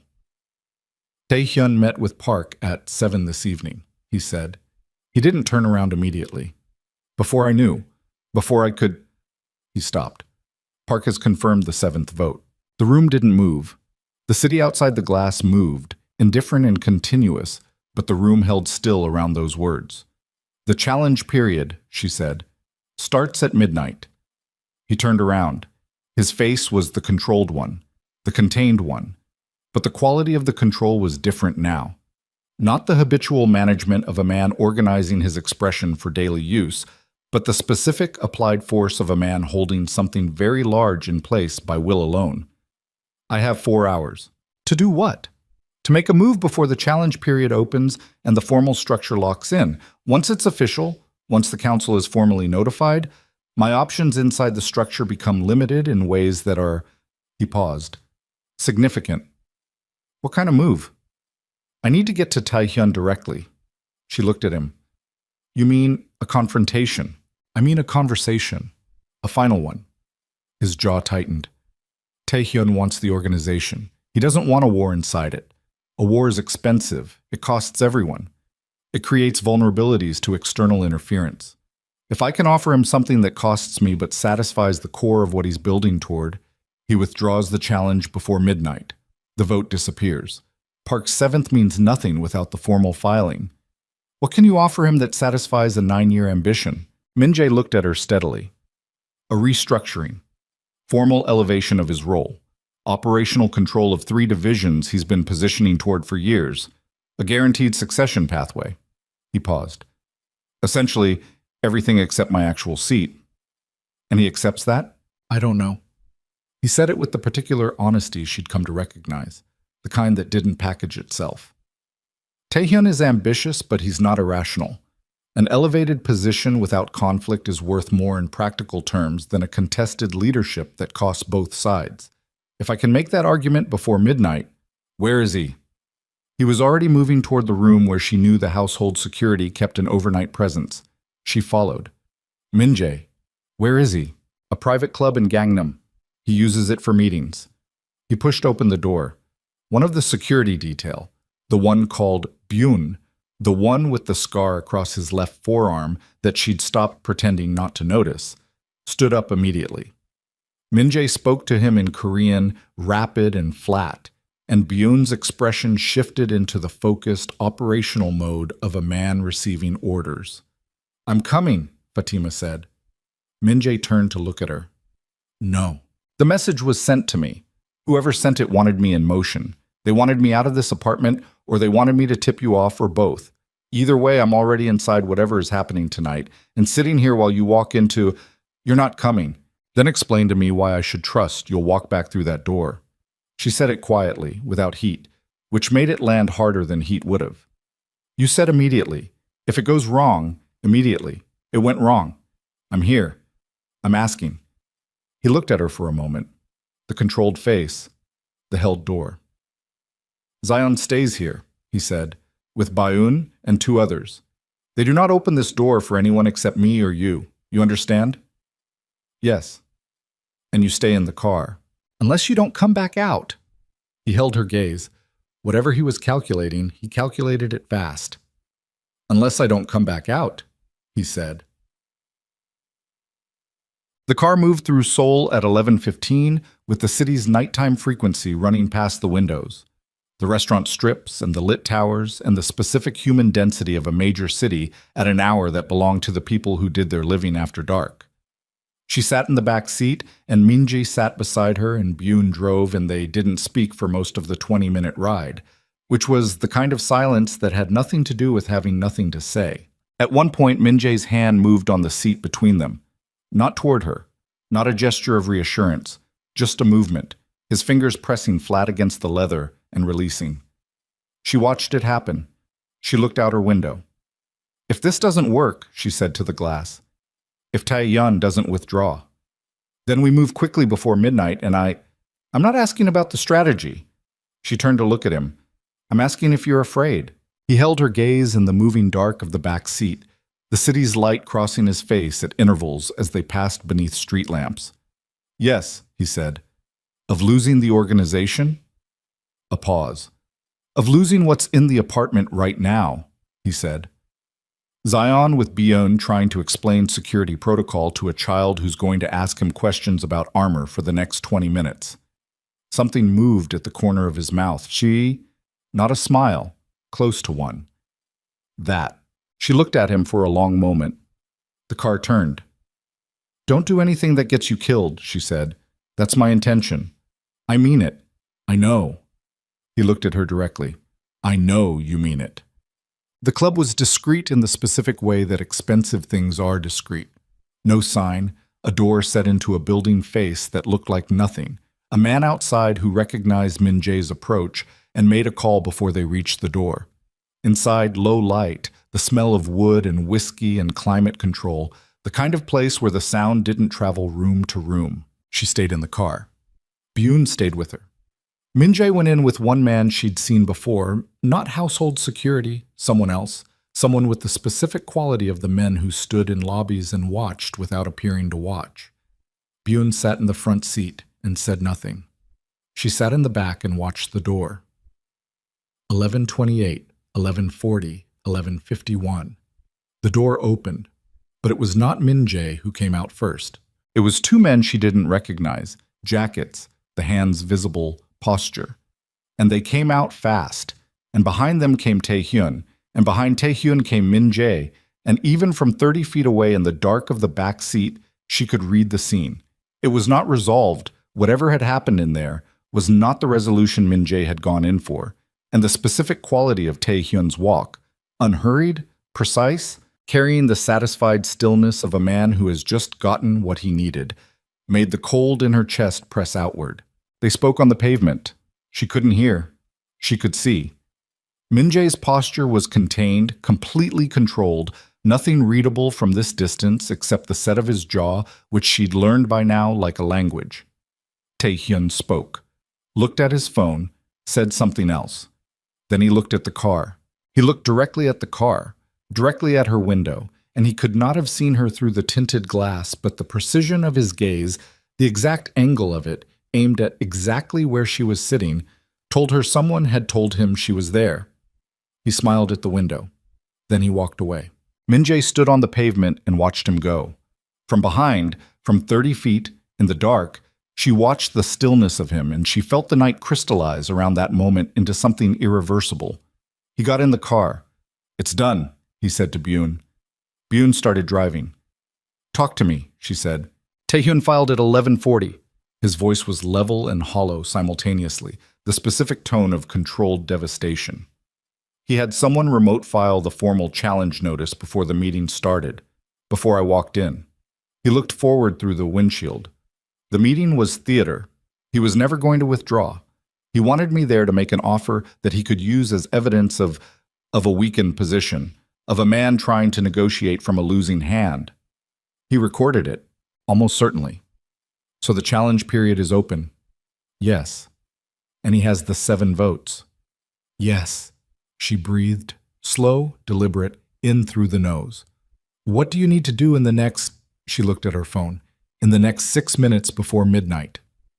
There's nothing I can do in 6 minutes that changes the formal structure. He was quiet for a moment. What I can do, starting at midnight, is operate outside the formal structure. She looked at him. What does that mean? It means that the council has procedure, and Tae-hyun has positioned himself perfectly within that procedure. What Tae-hyun doesn't have is every piece of the organization. There are people who are mine, not formally, not on paper, but mine, who don't move for Tae-hyun regardless of what the council vote looks like. He turned to look at her then, and his eyes in the dark had that quality she'd seen only a few times before, the quality she understood now as what lay underneath the controlled surface, when the surface stopped being sufficient. 10 days.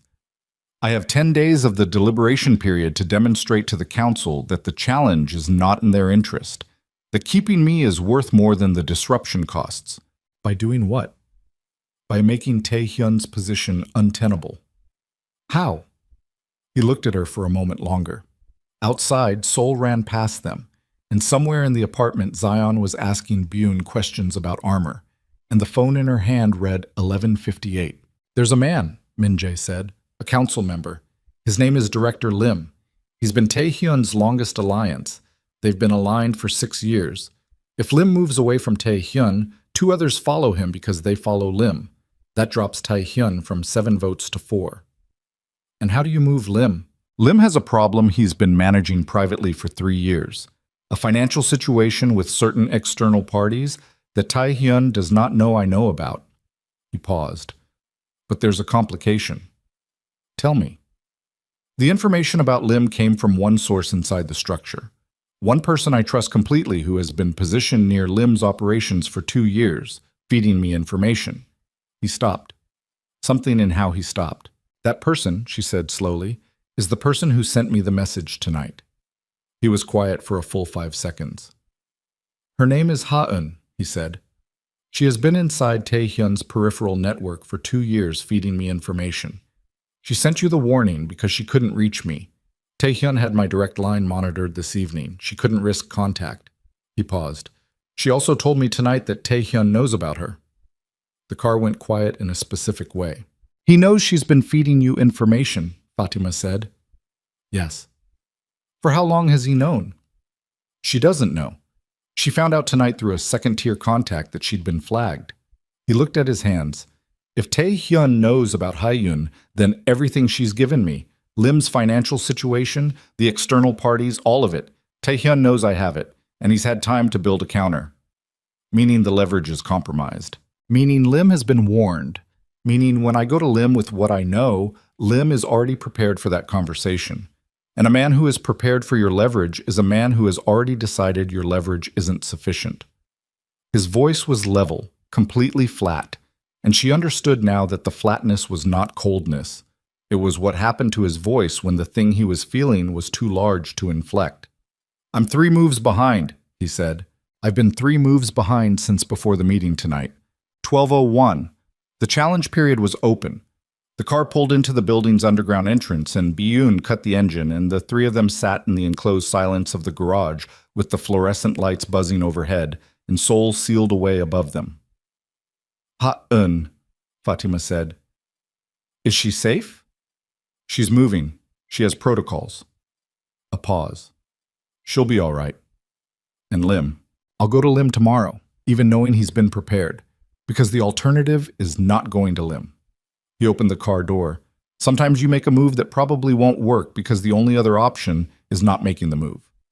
She got out. They stood in the garage, the fluorescent light buzzing between them. Min Jae. She looked at him across the roof of the car. You said you're 3 moves behind. Yes. Then stop trying to catch up on Taehyun's board. She held his gaze. He built this game. He built the rules of it, and the timeline and the structure you're now trying to operate inside. You're never going to catch up playing the game he made. He looked at her.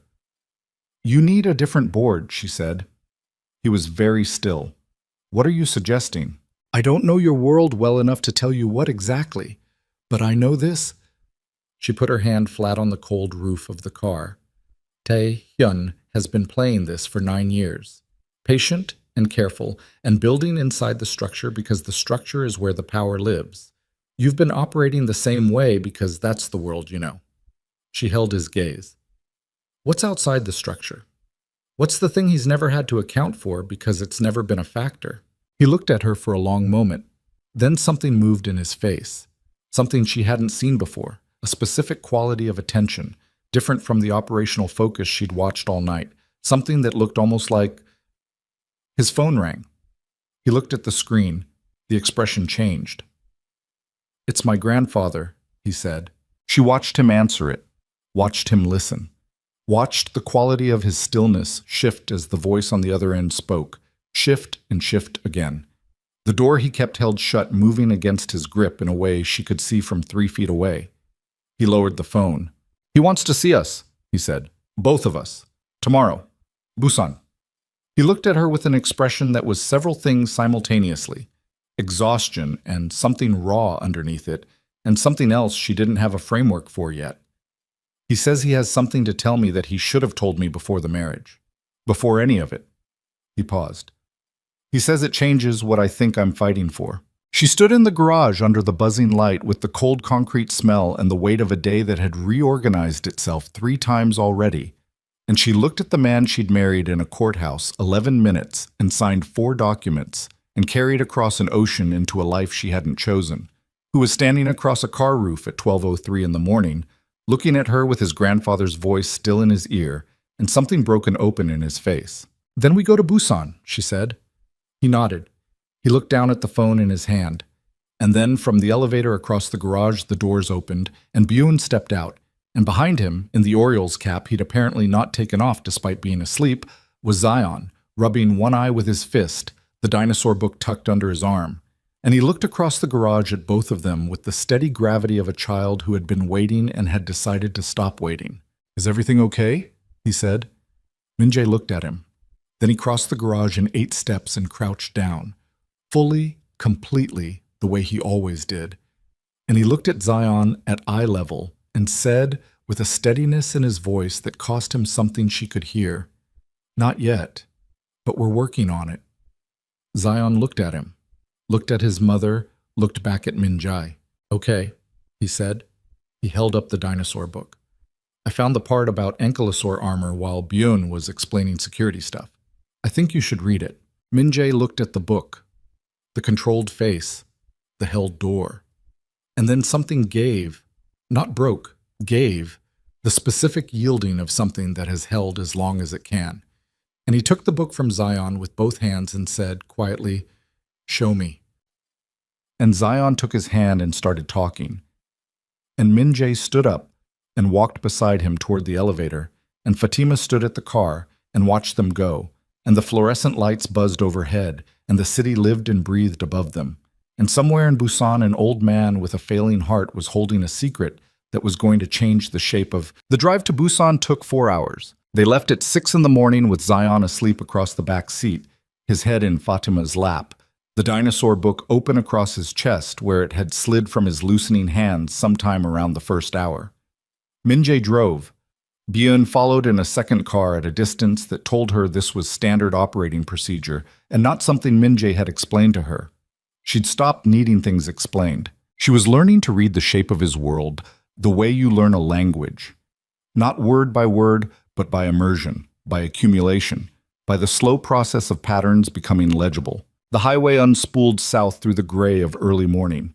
She watched the light change over the hills, that particular Korean landscape she'd been studying for 2 months now, trying to make it familiar, trying to make it feel like something she belonged inside. Some mornings it almost worked. Min-jae hadn't slept. She could tell by the specific quality of his alertness, too even, too maintained, the alertness of a man running on will rather than rest. He'd been on his phone until 2, then sitting in the kitchen when she came out at 3 for water, then at the window when she passed the main room at 4:30. He hadn't said anything. She hadn't asked. Somewhere past Daejeon, Zion shifted in her lap and said, without fully waking, "Are we there?" "Not yet," she said. "Sleep." He slept. She looked out the window and thought about the old man in the photograph, and the secret he'd been holding, and the 4 hours between now and the shape of the thing none of them fully understood yet. The house in Busan was not what she'd expected, which meant she'd been wrong again, which was becoming a pattern she'd have to address in herself eventually. She'd expected something that telegraphed power the way the Seoul penthouse did, scale and height, and the specific vocabulary of extreme wealth. What she found was a house on a hill above the water, old, not ostentatiously maintained, the kind of structure that had been built to last rather than to impress. The garden was overgrown in the specific way of a garden that had once been kept by someone who was no longer well enough to keep it. A nurse met them at the door. A doctor stood in the hallway. Chairman Kang Myung-soo was sitting up in a chair by the window when they came in. He was smaller than his photograph. That was the first thing. The photograph on Min-jae's desk had a quality of solidity to it, of mass, and the man in the chair by the window had the specific diminishment of serious illness, the way the body begins to return to something minimal when it is finished with accumulation. He had a blanket across his knees. His hands on the armrests were the most alive thing about him, the fingers moving slowly against the fabric in a rhythm that might have been unconscious. He looked at Fatima the way Min-jae sometimes looked at things. Not the way most people looked, not a social look, not a presented look, but the direct instrumental gaze of someone taking an accurate measurement. Then he looked at Zion, who was standing beside Fatima with his hands in his jacket pockets in the posture he assumed when he was in a new situation and processing it, and the old man's expression did something she hadn't expected. It softened, not sentimentally, not the performed softness of an adult encountering a child. Something real and involuntary, something that moved through his face like weather. "Sit down," he said, in English that was accented and careful, and clearly something he'd prepared. "All of you." Minjae sat. The posture he had in this room was different from every other room she'd seen him in. Subtly different. A register of deference she'd never observed in him before. Something old and probably involuntary. He sat across from his grandfather like a man who had been 12 years old in this person's presence once, and some part of him had never entirely left that. The old man looked at her. "You're angry with my grandson," he said. She held his gaze. "I've been angrier. You are angry with me." "Yes." He nodded, as if she'd confirmed something he'd already known. "Good," he said. "That means you're paying attention." He shifted in the chair. A slow, careful movement, the kind where the body has to be negotiated with. "I want to tell you what I told Minjae on the phone. And then I want to tell you what I never told him, which is more important." Minjae was very still beside her. "I chose you," the old man said, looking at Fatima. "I want to be honest about that and not apologize for it, because I believe I was right to do it, and apologies for right actions are a waste of time." A pause. "But I want you to understand why. Not the version Minjae told you, the succession, the ultimatum. That was the mechanism. It was not the reason." He looked at his grandson. "When Minjae was 26 and he took over this organization," he said, still in that careful, prepared English, "I watched something happen to him that I had watched happen to his father before him. The work does it. Not immediately. Gradually. The decisions you make, one after another, all of them with real costs, all of them with blood on one side or the other. And you learn to make them faster and cleaner, and you tell yourself that getting faster and cleaner is getting better." He paused. "What you're actually doing is getting further from the part of yourself that knows the decisions cost anything at all." The room was very quiet. Outside the window, the sea was visible between the hills, gray-green and flat in the morning light. "His father became that," the old man said, "all the way. A man who made decisions and felt nothing about them afterward. I watched it happen, and I did not stop it. And that is the thing I will take with me when I go." He looked at his hands. "When I saw it starting in Minjae 5-6 years ago, it starts small. I made a decision. The organization could survive a leadership change. It had survived them before. What could not be repaired once it was complete was a man." Minjae was looking at the floor. "The woman I was looking for," the old man said to Fatima, "was not a wife. She was someone outside. Someone who had built something real from nothing, who knew what things actually cost, who could not be absorbed into this world because she already had a world of her own." He paused. "Someone who would not become part of the organization, who would remain herself inside it. That is very rare. Most people, given what you have been given, would begin to become it. You haven't." She looked at him. "You couldn't have known that from a photograph." "No," he agreed. "I couldn't. That part was hope." He looked at her steadily. "I am an old man who did an arrogant and arguably wrong thing because I could not think of another way to save my grandson. I am asking you to decide for yourself whether the outcome changes the nature of the act." Fatima sat with that. She looked at the sea through the window. She thought about the rice aisle and the plain white card, and the choice that wasn't entirely a choice, and the 6 weeks of a life that had become, against her careful management of her own expectations, something she didn't want to lose. "What's the thing you never told him?" she said. The old man looked at Minjae.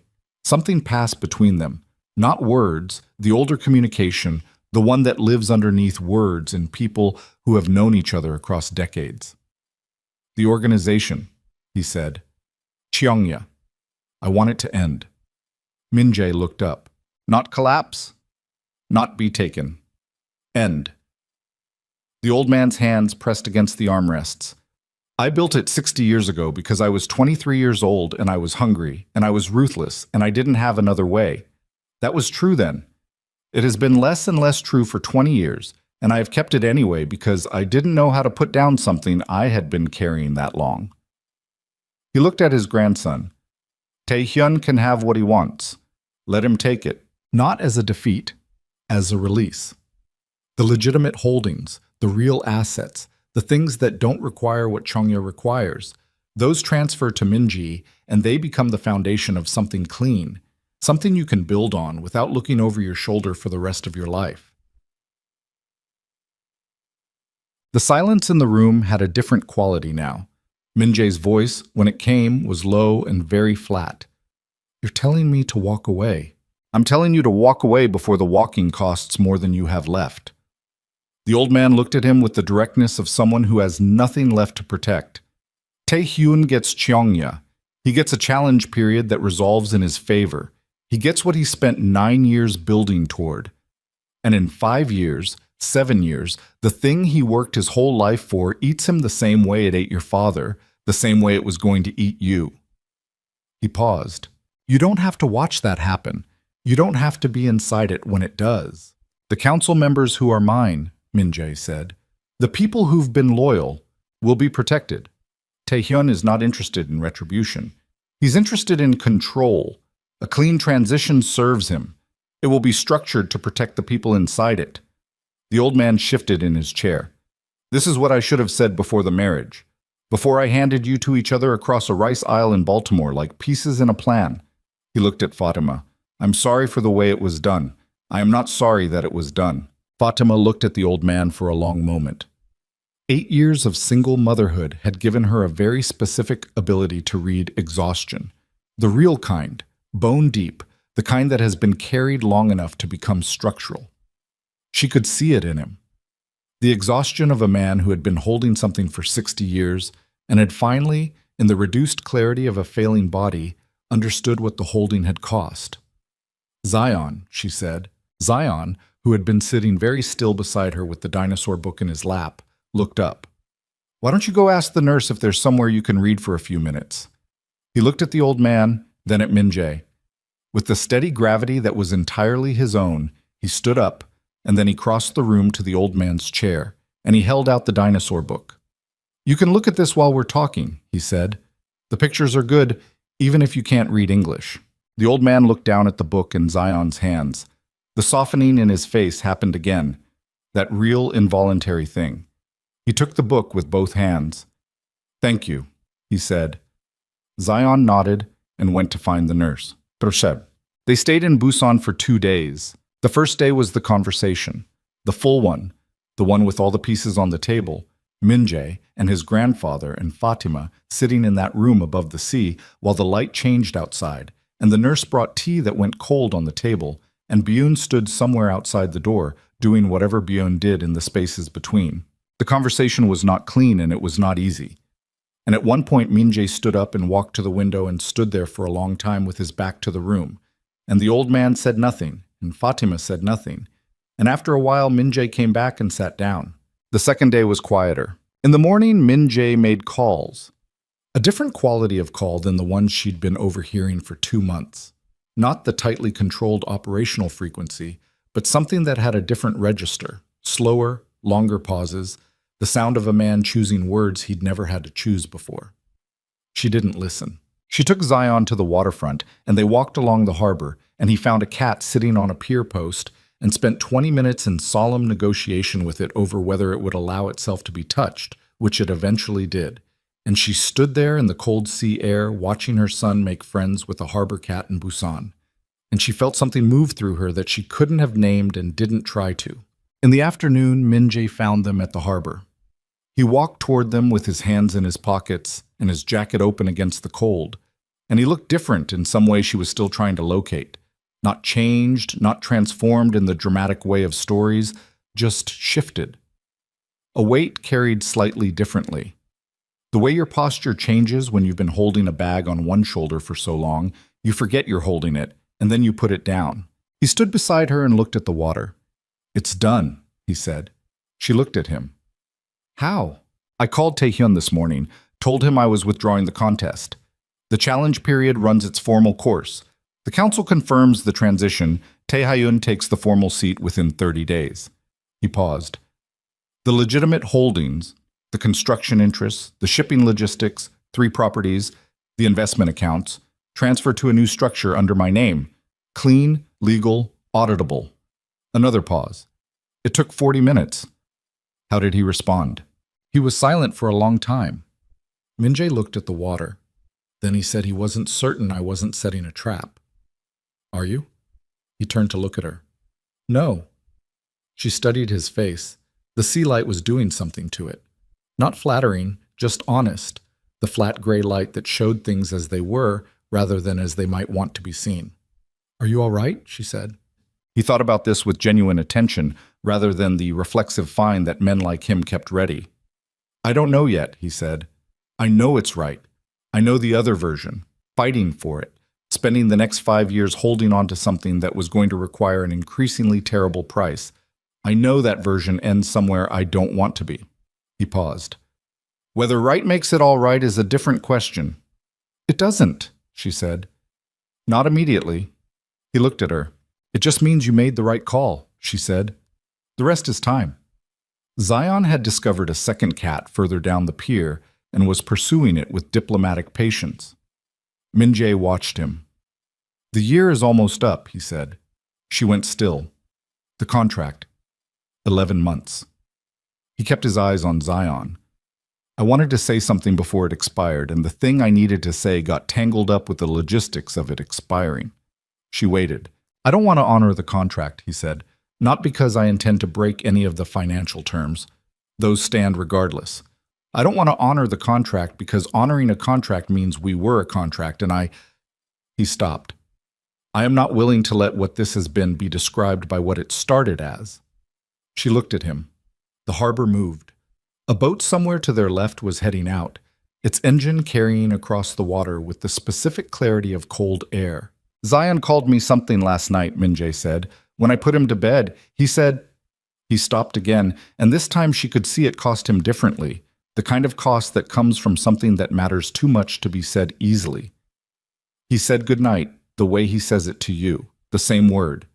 He used it without thinking about it, and then he looked at me to see if it was wrong." She knew what word it was. She'd heard Zion working up to it for 3 weeks, in the way he worked up to things, all circling, approaching, retreating, the small courageous practice of a child deciding to trust something. "Was it wrong?" she said. "No," Min-jae said. His voice was quiet and completely unguarded. "It wasn't wrong." She looked at the water. She thought about Baltimore and the rice aisle, and the decision she'd made at 6:40 in the morning on an ordinary day that had turned out not to be ordinary at all. She thought about what the old man had said, "I'm not sorry that it was done," and the specific uncomfortable truth of that, the way it sat inside her alongside the equally specific truth of her anger at the engineering of it, and how both things were real simultaneously, and neither canceled the other. "The contract expires in 3 weeks, she said. "Yes." "And after that?" He turned to look at her fully. "After that is what we decide it is," he said. "Nothing automatic, nothing structural. A choice you make with all the information and without the financial pressure and without—" He paused. "Without the architecture I built around the choice you were given the first time." She looked at him for a long moment. The sea light, the unguarded face, the man underneath the legend, which turned out to be, like most things underneath most legends, both smaller and larger than the story. Smaller because he was just a person, flawed and exhausted and capable of tremendous wrongness, and larger because the flaws were the specific flaws of someone who had been trying, badly, to hold something together for a very long time. "I know," she said. "I know it's a real choice this time." He nodded. He looked back at Zion, who had successfully made contact with the second cat and was now sitting cross-legged on the cold pier with both cats in his immediate vicinity and the expression of a person who has achieved something meaningful. "Min-jae," she said. "Yes." "Ask me again in 3 weeks." He looked at her. "When the contract is done," she said, "and it's just a question, ask me." He was quiet for a moment. Something moved in his face, not the half-smile she'd been cataloging for months, not the controlled, near expression, but something more complete, something that had been waiting behind the controlled surface for longer than she'd known him. "All right," he said. 3 weeks. They drove back to Seoul that evening with Zion asleep again across the back seat, this time with his head against the window and both cats safely in Busan, and the dinosaur book returned to his own hands. The old man had kept it for 2 hours before Min-jae's grandfather asked the nurse to return it to the boy, and Fatima had seen what was on the pages he'd had it open to. The ankylosaur, the armor that was part of the animal rather than applied to it, the protection that came from what you were made of rather than what you carried. She thought about that on the drive back. 3 weeks later, on a Tuesday morning, she was in the kitchen when Min-jae came in. The penthouse was different from what it had been in the first weeks. Not the physical space. The city still ran its light against the floor-to-ceiling glass. The Han River still caught the morning silver the same way. But the atmosphere of it, the specific human climate. Ji Young brought coffee at 7 and occasionally stayed to show Zion photographs of her sister's dog. The cook had started asking Zion what he wanted for dinner with the seriousness of a professional consulting a client, and Zion had responded by developing opinions. The household securities still stood where they stood, but she knew their names now, and they knew her coffee order, and the particular shape of the silence they maintained had changed from professional wariness to something more like the silence of people who shared a space. She was looking at a document on her laptop when Min-jae came in. She'd been looking at it for 3 days, so a proposal for a non-profit structure, an immigrant services organization, the kind of framework that would take Korean bureaucracy and a degree of legal navigation she was still learning to manage, but that Denise had already started helping with remotely from Baltimore. Because Denise was the kind of person who met a problem by researching the applicable statutes. She heard him come in. She heard him stop. She didn't look up immediately. She finished the paragraph she was reading, then she looked up. He was standing at the edge of the kitchen in the morning light with no jacket, sleeves already rolled, and he was holding something in his right hand that he was very carefully not making a production of. Small, dark box. She looked at it. She looked at him. "The contract expired yesterday," he said. "I know." He set the box on the table between them. He didn't open it. He just set it there and put his hands in his pockets and looked at her with the face she'd learned over 11 months. The controlled surface and the real thing underneath it, and the specific way those two things related to each other, which was not the way she'd first read it. It was not coldness over warmth. It was protection over something that had never stopped being present, that had been present since a rice aisle and a plain white card, and a 14-hour flight, and a boy who fell asleep with a book on his chest. "No contracts," he said. "No deadlines. No obligations to anyone except the two of us and Zion." He paused. "No Chongya, no Taehyun, no grandfather engineering outcomes." He looked at her steadily. "Just a question." She looked at the box on the table. She thought about the woman who had stood in a grocery store 8 months ago with a basket of rice and a photograph of her son on her phone case and a card she had no reason to take. She thought about the recklessness of what she'd done and the reasons behind it and the price she'd paid along the way. The anger and the fear and the night she'd stood in a hallway and heard herself described as temporary, and the morning she'd sat at this table and told him what he had taken from her and watched him have nothing to say back. She thought about the fact that she was still here, not because of the contract, not because of the financial terms, not because there was nowhere to go, because there was always somewhere to go. Baltimore still existed. Mrs. Patterson was still downstairs. Denise had a fold-out couch that Fatima had slept on before and could sleep on again. She was still here because of the things she'd refused to name for 8 months. The thing she'd been putting in a box and placing on a high shelf. The thing that had been growing with such quiet persistence that it had eventually become too large for the box. She picked up the small dark case. She opened it. The ring was not what she'd expected. Not large, not declarative, not the kind of ring that announced itself. Simple. A single dark stone, understated. The kind of thing chosen by someone who had thought about the specific person rather than the general idea of a ring. She looked up at him. "Yes," she said. He looked at her. Not with relief. Relief was for men who doubted. He looked at her with the expression of a man who had made a choice 6 months ago, 3 months ago, probably in the first weeks in ways he'd refused to acknowledge to himself, and was watching that choice arrive at its natural destination. He crossed the kitchen. He took the ring from the box in her hand and he put it on and it fit, which shouldn't have surprised her but did anyway. His hand closed around hers for a moment. "Zion's going to ask if this means he can get a dog," she said. Something moved at the corner of his mouth. The full version, the one she'd been watching arrive in increments since a museum in Seoul, and a boy reaching for a hand. Not a slight shift, not an almost. An actual smile, small and real and entirely his own. "Probably," he said. The months that followed were not a different kind of life. That was what she understood eventually. Not that the hard things went away, but that the shape of them changed, the way the same weight feels different when you're carrying it with both hands instead of one. The nonprofit took 18 months to get operational. The Korean bureaucracy was, as predicted, an education in patience that she did not always pass. Denise flew over for 3 weeks in the spring, and they sat at the kitchen table until midnight, 3 nights in a row, going through structural documents and arguing the way they'd been arguing since Howard University, which was loudly and with great precision and without any permanent injury. Min Jae built the legitimate business structure from the Cheongya assets with the methodical care of a man who understood that the thing he was building was going to have to withstand scrutiny in a way the previous structure never had to.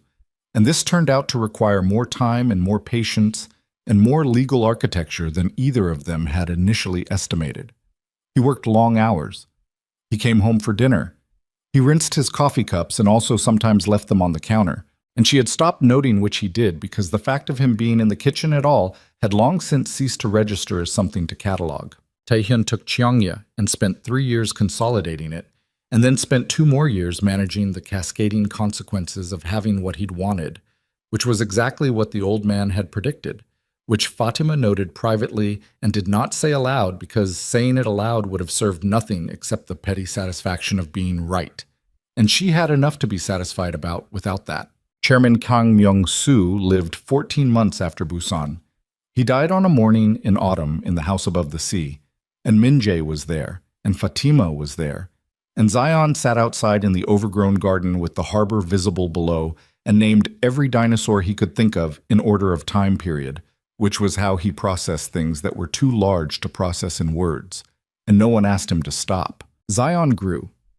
He grew the way children grow when they are allowed to, which is in all directions simultaneously, upward in the obvious way, and outward in all the ways that mattered, the language and the friendships and the specific confidence of a child who had been carried across an ocean and discovered that the ground on the other side could hold him too.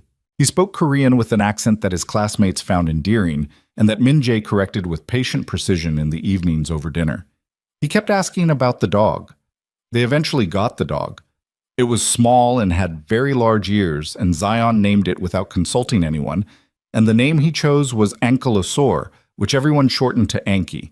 And it was the dog that greeted Min Jae at the door every evening with an enthusiasm that Min Jae received with the specific dignified pleasure of a man who had decided that some things were beneath his level of control, and he was not interested in changing them. On a spring morning 2 years after the kitchen and the ring, Fatima stood at the floor-to-ceiling windows with her coffee and looked out at the Han River doing what it always did, catching the light, moving everything that fell into it toward somewhere else. And she felt the particular texture of a life that had been built, rather than inherited, the specific weight and warmth of something you had made with your own hands out of improbable materials. She heard Min Jae in the kitchen behind her, the sound of the coffee machine, the specific domestic geography of a morning she knew. She heard Zion's door, his footsteps, his voice asking something about breakfast before he'd fully arrived in the room, the question preceding him like a calling card. She heard Min Jae's answer, low, direct, the patient tone he reserved for Zion that was different from every other tone he used for every other thing, that had been different since a museum and a skeletal hand extended and a child reaching up without ceremony. She turned around. The kitchen was ordinary. Morning light, coffee smell, Zion climbing onto the counter stool and reaching for the cereal without waiting to be invited, Enki circling his stool with the hope of something falling. Min Jae at the counter. The apartment arranging itself around the morning the way the apartment had been arranging itself around their mornings for 2 years now. She looked at it and felt its specific weight. A black woman from Baltimore who had once stood in a grocery store with nothing but a basket and a reckless impulse. A Korean man who had spent decades becoming something his grandfather feared and had eventually, at considerable cost, decided to become something else instead. A boy who had crossed an ocean in his Orioles cap with his dinosaur books and made friends with every member of a household staff and a harbor cat and a council member's guard dog, and had eventually, without ceremony, in the dark of a Busan evening, said a word that meant everything. The city outside was doing what cities do, living indifferently and enormously, carrying its millions of separate lives through another ordinary morning. The river caught the light the same way it always did. Fatima walked into the kitchen. Move over, she said to Zion. She reached past him for the coffee Minjae had already poured for her, the right amount, the right temperature, without being asked. Zion moved over. He was telling Minjae something about cereal. Minjae was listening with the focused attention he gave to everything Zion considered worth explaining. She stood between them and drank her coffee, and the morning did what mornings do. It continued. That was enough. That was, she thought, exactly enough.